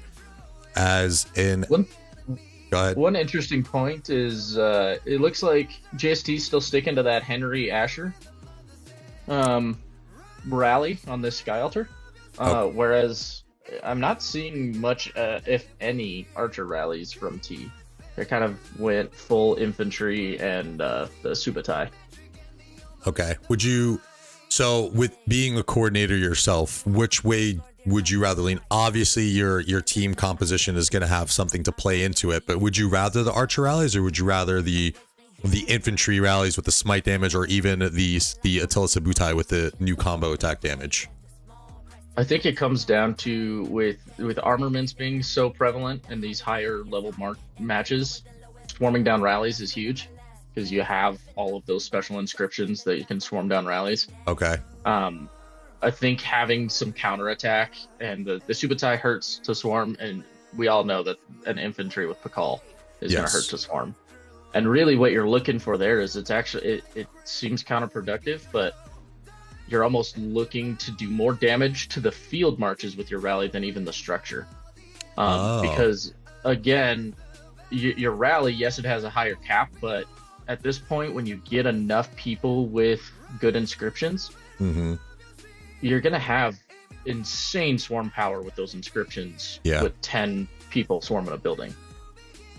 So, really, you just want to hurt their field as bad as you can. Gotcha. Good call there. As that Shrine of Life, 20 minutes into the match, has still not gotten first occupation points here. So a shrine that actually in the hands that should be JST's is at this point now losing significant amount of points. Like that is their home structure. That's supposed to be generating points for them, 80 points per minute. And let's say assume those first 8 minutes, 15 minutes or so. I mean, this point, there's no points. That's a lot of points to be leaving off the board for JST. They got to look to get that thing generating some points here. We'll go up to this top side Desert Altar. There's that attack that we were kind of looking for from JST here on the home Desert Altar of 93T. Pretty good attack here. By the way, do want to give shout outs to 60MX. Congrats to them on winning their realm 2-0 against OWR. We had a couple of really close matches. Yeah, we had Beer really against 489. Beer taking that one. That's the rebranded 1EE8 team. And then I took a look at the realm of Sobek, and a little bit of a blowout over there. So Brian doing his best. So go show him some love if they're still blowing him out over here. And it looks like a pretty big attack coming on here for this Shrine of Life. Kind of all over the place on this bottom side. Really, I think you're not going to see that big of a push onto a shrine unless first occupation points are on the board, right? You don't allocate 30 marches for a shrine for the what is it, 40 points per minute or whatever it is, 80 points per minute. You do it for 400 points. I mean, I do have to say, I mean, despite not having this shrine generating any points for JST, points per minute or the first occupations, with Arc in hand, this is a tied score. So they are doing a pretty good job with all things considered, and especially, I mean, we got to take a look at that Sky Altar. I mean, they lost first occupation points on that as well, and that thing has kind of been flipping back and forth for them. So not really getting a lot of the value from the point generation on their structures, but because they were winning, they won that arc, keeping this score now even. If you're JST, when are you looking to cash this this arc, Sheepdog? It all depends on skill points and what your skill points are looking like here. Because I think in this game you're gonna want more structure games. I mean more arcs. Mm-hmm. But you want to make sure that you're gonna win those arcs, right? Yeah. So you're really making that call like, hey, okay, we're at 6 points. We're ready to use 10 for this next arc. Okay, let's go ahead and cap it. So that we'll be fully geared up. Sky Altar's looking hit pretty hard right now. We'll see if they can hold it. You generally don't want to swap an altar for a shrine. But we'll see. I mean, it's 400 points, and if they probably pulled off of their, So if you notice that they pulled off of their Desert Altar assault to try to defend this Sky Altar. So that's that rotation. Okay. There's not a single person going towards that Desert Altar. They're trying to defend the Sky Altar and get that, and finally get those occupation points off of the Shrine of Life. So if you're JST here now, are you, as we're kind of seeing them start to come in, are you calling for just a few players to go in and rotate, and you're keeping the other few back here to kind of stay and honor this defense on your home Desert Altar? I'd probably, if you have the vision on it, I'd pop a vision right there in the middle and pretty quickly realize that they're not sending anything at Desert Altar, because leaving anything at the Desert Altar is a waste. Okay. So I'd probably send a couple people up to the Shrine of War. Gotcha. And you can see that they just dropped doing exactly what I was just saying, is they're looking to see, okay, do we have to leave anybody back at the Desert Altar, or can we put some pressure elsewhere to try to pull off of that Sky Altar defense? Although looking like they're going to play a little bit more passive here, as you did say, they have sight on that, so no rotations going up onto the Shrine of War. Very good defense here from 93T to kind of stave off this, as we were kind of keying in on that first match. These kind of really good plays from structure-based teams where you're getting wave after wave. So JST enacting a little bit of that 93T strategy on this home Sky Altar, and that Shrine of Life is still not cashing. One thing to note, though, first occupation. JST's got what looks like two players just standing there with, as they say, that your finger up your nose sort of thing. Yeah. In that Desert Altar, and they can see that there's nothing going that way. So, I mean, that's what 2.5-3 minutes of marches not doing anything, which really what you try to avoid. So we'll see what those guys end up doing. As we see a big rotation coming here from 93T after the successful defense on their Sky Altar. They're trying to get the Shrine of Life still. It's still up for contention. 30 seconds until still up for contention. First occupation. This is 25 minutes into the match. First occupation points have still not scored for this Shrine of Life. As you can see there, 3 minutes until it caps. That's the indicator that you know that first occupation points have not been cashed yet. I'm going to go up to this outside lane Sky Altar where 93T was putting on a lot of that pressure on the first match. They do have that altar in hand. It's going to start generating some points for them. So good attack from them on that end.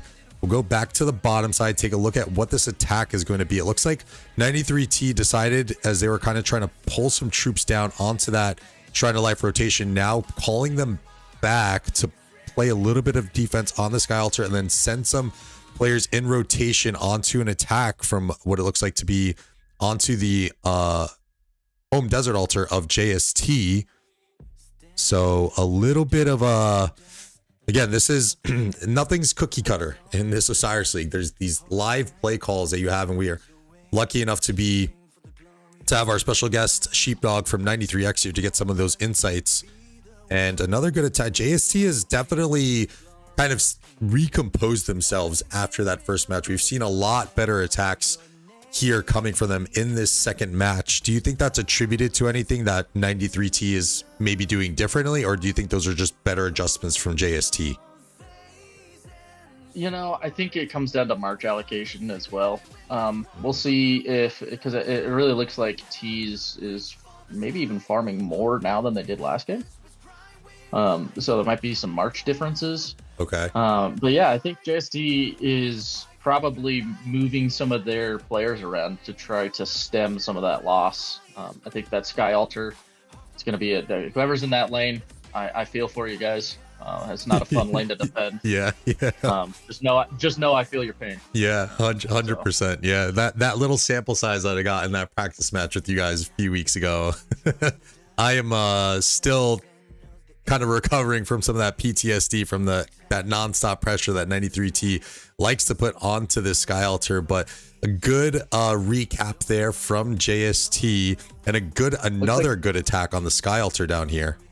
The arc was turned in, so we're looking at rotations. What's going to happen next? Of who's going mid? Is everybody going mid? Is nobody going to go mid? Those calls will be very interesting to see and give us insight as to like the overall game plan of both of these teams. Yeah.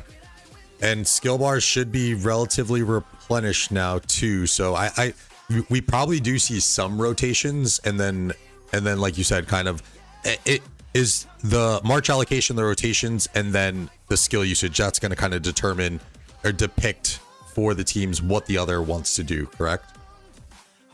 Definitely, and we'll see. Is JST just gonna keep to their guns and just really try to fix a couple of the micro things and try to outstructure game T, or are they gonna do some shenanigans and try something funky to get T kind of off of their game, right? Because one thing playing against T is when they're on their game, it just seems like everything flows perfectly for them, and it's impossible to kind of get them off of their game. Yeah. And so what can JST do? I don't know. I haven't figured it out yet, obviously, because we've never even gotten close to beating T. But what can JST do to try to get them off of their game? Right. Yeah. Throw that monkey wrench in there. It looks like they are doing a little bit of that and kind of keying into like what I would have liked to see them do a little bit differently in this match. They are putting a little bit more pressure onto this Desert Altar, which kind of hinders that natural rotation that 93T has on this top side. Whenever they get done with the defense, chat, they like to kind of rotate their players over onto an attack onto the Sky Altar. So not a lot of attacks that were going on last match, which kind of gave 93T a little bit more free reign on some healthier rotations here. This attack is going to be thwarted here from 93T, I believe. They're going to hold on to this altar. Let's go back up to this Sky Altar, which, as we kind of keep keying in on, gets a lot of this pressure. JST doing a good job of reinforcing here. So JST has kind of adjusted a little bit. I think are throwing off the timings of 93T ever so slightly, as they are only down 1,200 points now. And as Sheepdog did mention, 93T is provisioning just a little bit more than they were last match. So they were able to see how many points JST was able to put up last match, which is 5,600 points, which is quite a lot in terms of provisioning. So 93T looking to honor that and add a little bit more provisioning to their own. Let's go ahead and take a look at an attack going on down here on the home Desert Altar. As you will start to see some of these JST marchers starting to rotate to mid just under 5 minutes until Arc is going to spawn. They are still in this thing here. This is looking definitely a lot better than the first match. Yeah, they've definitely made some decent adjustments here. I think you noticed though that both teams seem to be rotating to this mid pretty early compared to last game. Okay. If you scroll out, you can see basically all of those dots are all gearing towards that middle. Yeah. So I'd be interesting to see if we actually see the first all-in mid of this series yet, because lately it's just been a little bit here, a little bit of there. Yeah, or even for this Osiris League Season 9, like I mean, I've been casting week in and week out, and I've seen very few, if any, all-in calls. I think there was one actually a few last week or a few weeks ago, but yeah, going to be really interesting to see just under 4 minutes until Arc is going to spawn. JST is at the Temple of Osiris a little bit earlier here. JST And did it win. definitely looks like they're sending everything, and the kitchen sink. If you look on that bottom side, they're really just full sending mid. All right, so this is It'll gonna be interesting to see those marches that are coming back home, what they end up doing with them. okay. So we got to keep an eye on these refreshes from JST, and then also onto this Desert Altar, because we do know that 93T also likes to keep at least a player or so pressuring one of the altars of their opponent. And we can see here, talking about pressure, the consistent pressure on this home Sky Altar against JST. And this is an extremely healthy attack from what it's looking like. So JST's got their work cut out for them on this There's the no mark. outside lane yet again. Skills I think it's starting only to a come couple in. seconds different. Sorry, I keep watching. I got the spectation on the other side there. Yeah, all good So- there. There's the no mark from 93T as they are poised to take that outside lane Sky Altar. JST looking to engage here. 2.5 minutes until Arc is going to spawn. No skills being used for them, as they don't really need to rush that just yet. No mark is a structure based skills. We do see the dust up coming in now, so slight advantage in the middle. Again, no mark has no effect on open field marches, chat, so this is definitely in favor of JST right now. And then JST answers back with their own no mark to try and mitigate some of those points and potentially help to hold that outside Sky Altar, which is being attacked right now as our second mid arc fight is underway. I'm going to go and peek over there just real quick to see what we're looking at. It's looking pretty close, man. We'll see. Think that's going to be a successful I defense. think it's gonna hold. Yeah, that is Yeah. going to be a successful defense from JST. So good job there. I think that no mark probably had a lot to do with that, increasing the damage resistance of the garrison. And again, just pretty much canceling out the buffs that 93T was looking to implement on their no mark. This is definitely a much cleaner match that we're seeing from JST here. And again, we have to I think kind of, this mid is still pretty close. Like Yeah. it actually kind of looks like T might actually pull out this mid. Fair. They just popped the dust up, so they evened out some of the buffs on that mid, and we'll see kind of what happens there. If you scroll out, the dots look pretty blue. yeah, pretty blue indeed. And then another good attack going on down here on the home Desert Altar of JST. So 93T really starting to ramp up that pressure. This is, I believe now with the time left, we're looking at probably obviously maximum 3 arcs, right, Sheep? And then potentially just a 2-arc match now. I mean, with T likely winning this, unless they do some sort of retake move, I'd suspect T's going to hold this. And they're going to hold this for the maximum amount of time possible. Okay. That'll bleed it out to around 12 minutes left in the match. Got a cash. So there will be one more arc that will spawn. Yeah. And so what you'll see is T actually kind of trying to dictate when that third arc will be. Yes. When they feel like they can get the better rotation, when they can kind of get that advantage on them. Yeah. And as we were keying in on that bottom side Desert Altar, good defense there from JST. Meanwhile, a good attack going on the outside lane Sky Altar. JST trying to give 93T a little bit of their own medicine here, saying, hey, we can pressure you guys just as much as you guys pressure us. And I did miss too. It looks like First Occupation finally did get cash for that Trend of Life. I missed when it was, but I mean, we made it almost halfway through the match. So that's got to be a new arc and Osiris League record for kind of a desperation move is what I'm seeing off of JST right now. Is they're resending mid. Whoa. After this mid, which we don't see a lot of anymore, right? I mean, we were talking about, I think it was in I was rewatching the match last season where Silent Flow came on to join Plato and Chiz, and he had mentioned too, like, we're in this realm, there's just so much damage in the game now that you don't really see these resends to mid, but we are seeing a pretty rare one here from JST as they kind of know that this is going to be a must-win arc. Well, and another hard part about a retake is you have a point that's moving that you have to get to, right? Yeah. And in order to do that, you're taking free hits the whole way. So like yeah. he's gonna sit there and just eat those marches up as they're trying to dive bomb that arc. Makes it very, very difficult to just walk up through the mid to get a retake. Yeah. So typically you see the retakes kind of come from the lanes. Okay. And loop around so that yes, there's less of that getting damaged as you're walking through. As we are kind of seeing here, both teams, 93T responding by also starting to pull some of those resources from their lanes. It looks like this is a relatively like all-in call from both teams. Okay. For the retake, JST trying to retake and 93T trying to answer on play on the defense here. And as Sheepdog was pointing out, I mean, as you're dive bombing, it's never a good position that you want to be in to go in and try and retake one of these arcs. All these JST marches are just getting decimated here and barely making it to the arc, as we do get a bog down from JST. If there is any indication that they were going all in to get this thing back, that is your indication right there, as they are emptying the skill bar to try and get this second arc here and retake a little bit of the tempo on this match here. It's looking pretty blue in that mid there.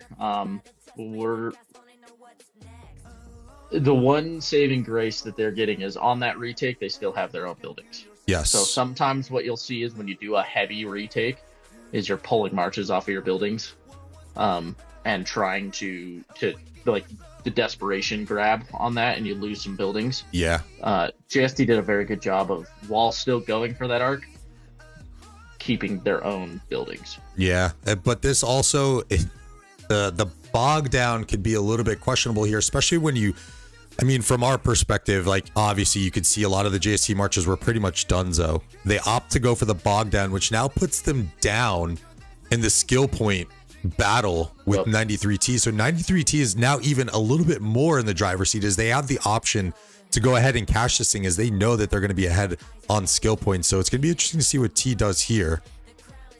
I mean, if they can get the issue is we know both teams have the no march or the time warp likely on their part, right? So if both teams get to 6 points, then I mean you're gonna have a to the death mid regardless.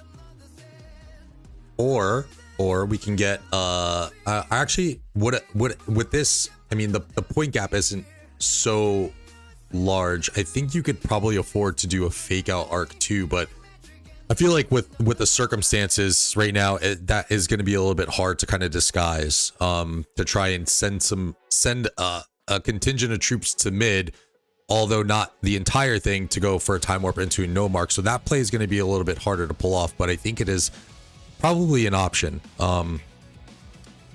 You would know better than I, being the skill caster for 93X, but definitely an option on the board. But I think what you were kind of leaning towards with the time warp into to the death being a little bit more viable and probably being a little bit safer for both teams, actually.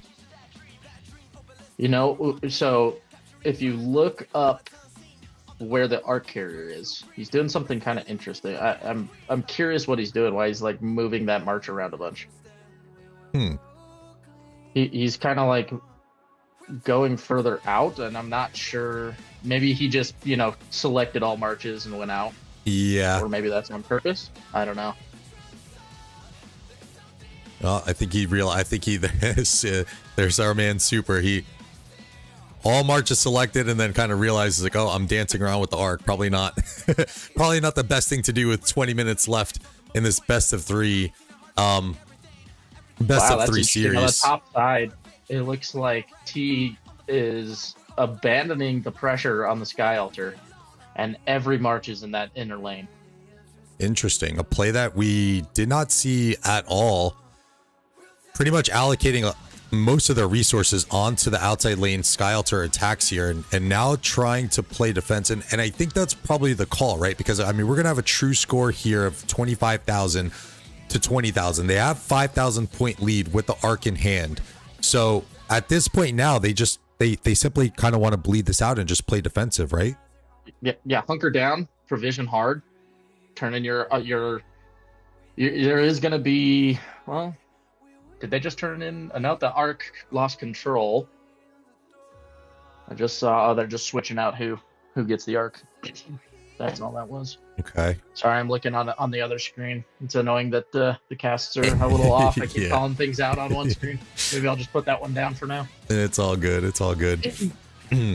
We definitely appreciate the insights too. So even if you are able to gaze a little bit into the future, it's all right, because I think we are getting a lot of value from this, and having someone who is, you know, a dedicated, you know, Osiris League coordinator on the 93X team. Some of these insights have been great, even for me, to use in my kind of arsenal of casting knowledge. So definitely very much appreciated to have you on. It's gonna be interesting towards the end here, because I think we're gonna have the possibility to have this. I don't think there's gonna be enough time to actually escort an arc, because you're looking at 8.5 minutes. There's 10 minutes. It gives you 2 minutes to escort. You might have a third arc still. Yeah, third arc with the potential of master strategy. JST is provisioning very heavily. I mean, there's 1, 2, 3, 4, 5, 6, 7, 8, 9, 10, 11, 12, 13, 14, 15, not to mention all the passive gatherers that you have on the map. Yeah. Meanwhile, it's 93T also, only opting with 7 or 6. I think that's what you're gonna have is heavy provisions, and then on that last arc, you'll probably see all those provisions come in early, and have another all-in arc for JST, unless they, you know, do a time warp no march and they think that they can make up the 5K point gap off of, and they have to go arc. Yeah, that's the point that T is in, is they can dictate, well, now you have to go arc. Yeah. Very much like kind of what we were saying, where 93T just kind of has to bleed this one out here, play defensive. They have the true point lead with the arc in hand. So yeah, I think going for a 4 altar swing for JST is going to be extremely hard, especially considering that they haven't really been able to do that in these 2 matches. Really, I mean, they've been getting some nice trades, especially on this sky altar here, where 93T is staving off yet another attack from JST. But yeah, in this series where JST hasn't been able to get that ever elusive 4 altar swing, going for a no mark is going to be, you know, quite the task. So yeah, probably going to see all in for this last mid arc fight, and then it's going to be a matter of, are they going to be able to score those points? This is going to be a match that's going to come down to the wire. What I would be looking for on the T side is, you know, you have an arc advantage, right? Mm-hmm. I'm waiting for the time warp to the no march, because if you can put this building game right now to the point where that even if they do lose that last arc, it doesn't matter, right? That's true. That's what I'm looking to do on T currently, is let's make this lead so big that we don't even have to send to that mid arc, because it doesn't matter, because we, you know, have a 10K point lead. True. Yeah. Yeah, so we could even see them flip the switch instead of kind of playing a little bit defensive as we've seen them in these last few minutes, and just say, hey, I mean, we were able to do it pretty much the entirety of all last match. Let's go ahead and just kind of do it in these last 15 minutes of the match, or these last 6 minutes of the match, as I'm looking at when the arc needs to be cashed, and really kind of crank that thing up. So yeah, that would be a pretty good call from 93T here to kind of really securely put that away. Because you know JST has to go. You've put them in a point where they have to go for that last arc. That's the only way that they climb out of this deficit, right? Yeah.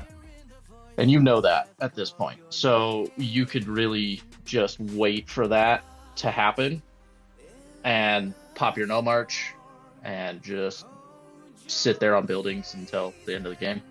Yeah. As we do, we'll see if that's end up being what happens. As we do see a pretty good attack developing here for 93T, trying to position up onto the home desert altar of JST. This is a pretty healthy attack. Would like to see the rally coming in soon. As it is coming into frame, we have the Scipio and the William Wallace. And this is going to be a pretty good attack here from 93T. I think that's going to be the point that we're going to try and key in on here. JST does have their own attack on this outside sky altar lane, but 93T looks to have a pretty good defensive contingent here to defend against that. So let's go back over to that home desert altar of JST, as the rally is now marching in about 5 seconds away from making contact. See the sky altar. It looks like T's setting up their typical heavy push on that outside sky altar as well. So both altars getting pressured really hard right now. All right. So something that we're going to have to keep an eye on. And relatively, I mean, oh man, that Desert Altar is getting chunked down. I mean, we might see the no mark coming in here soon. Potentially, that is a very healthy attack from 93T on that outside lane Sky Altar. Back over to the Desert Altar of JST. Can they hold on here?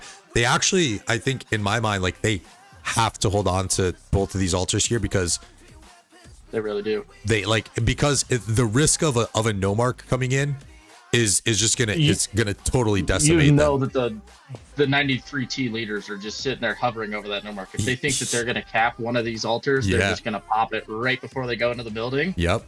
And it's, you know, the flexibility of that is so nice because okay, we don't get it on this push. Cool. Next push, maybe we will. Yeah. Yeah. As this Desert Altar is getting rather thin, although the swarm support is pretty much gone. I think JST is going to hold on there. They're doing exactly what they need to do, and they're holding their buildings. And again, that's what JST is really good at. Is like we were talking in the first match, the bar. You think, oh, we got this, and then somehow they keep getting marches in there, and that building just stays alive. Yeah, very much so as well. Back up onto this top side Sky Altar, the Eleanor hanging on for their Osiris League lives. 12 minutes left in this match. 3 minutes until Arc has to get cast. 93T popping Dust Up, trying to have a little bit more effectiveness in this open field here. What does that Dust Up play from 93T tell you here as we're kind of winding down on these last minutes? Full skill bar, maybe? They're capped on a skill bar. Yeah. Okay. They're just trying to not be capped on a skill bar. Gotcha. And getting some value out of that. Yeah. So skills being used from 93T in an effort that they kind of need to. Good attack here on the Shrine of War from 93T.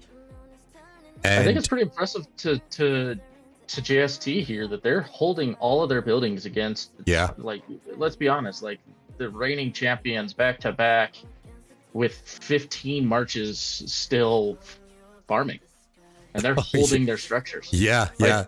That's a good point. That's impressive. Yeah, like, very good point. Yeah, all of the resources that they're kind of losing out on here on the support on their lanes from all these marches that are gathering. I honestly totally lost sight of that, but yeah, they are doing exactly what they need to do to keep this match alive here. They actually are able to kind of creep up into the lead here as they have an 800-point lead. Arc is in hand for 93T, so we're looking at a true score difference of like 2,700 in favor of 93T. If I'm doing some quick math here, 560 points per minute for 93T, 570 points per minute for JST. This thing is really going to come down to the wire. It's going to be interesting to see how this last mid rotation is going to come into play. One thing to be interested in is, okay, so does T notice that they're farming with 6 people or whatever it is, because that's an insane amount of farming. Yeah. Are they going to delegate some marches to go harass those farmers? Is it worth it? I don't know.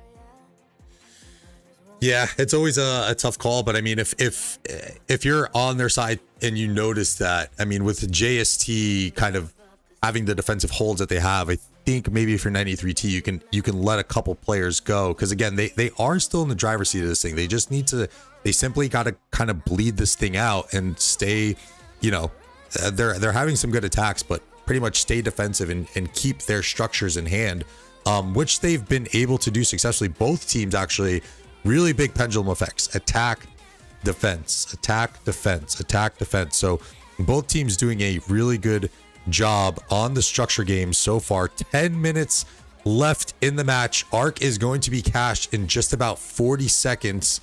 We have a JST attack on the top side, Desert Altar of 93T. This would be huge if they're going to be able to get this. That's a big push there too. This would be really big if JST is going to be able to get this here. As you can see, that Subutai hurts your field swarmers, man. That thing is still healthy. You'll see some of those T marches starting to die off on that swarm. Yep, and there's the time warp into no mark for 93T. There it is. JST going in to mirror that to try and mitigate, again, all of the buffs that you get. The rally damage bonuses that you're getting, the garrison bonus that you're getting, and also the point accumulation. So if you go over here to the points per minute, JST is slightly in the lead on that. So This is a much cleaner match that we're seeing from JST, and I wonder if they could just replay that first match back and not have that blunder on the time warp, because that, although they were still kind of relatively in the grand scheme of things, but that waste of the time warp there, you're just not getting any value out of it. Like they were able to do the no mark, but you're using the 6 points anyway. So would have. Yeah, I think so. He just popped dust up again, and that sky altar. I think you're gonna see that. That's a wow. That might win the game right there. That outside lane right there, because they got a dust up. They have a buff on the building. They have a buff on all their marches. They're fairly healthy on their swarming marches. Yeah. JST has to address that like 2 minutes ago, like right now. Yeah.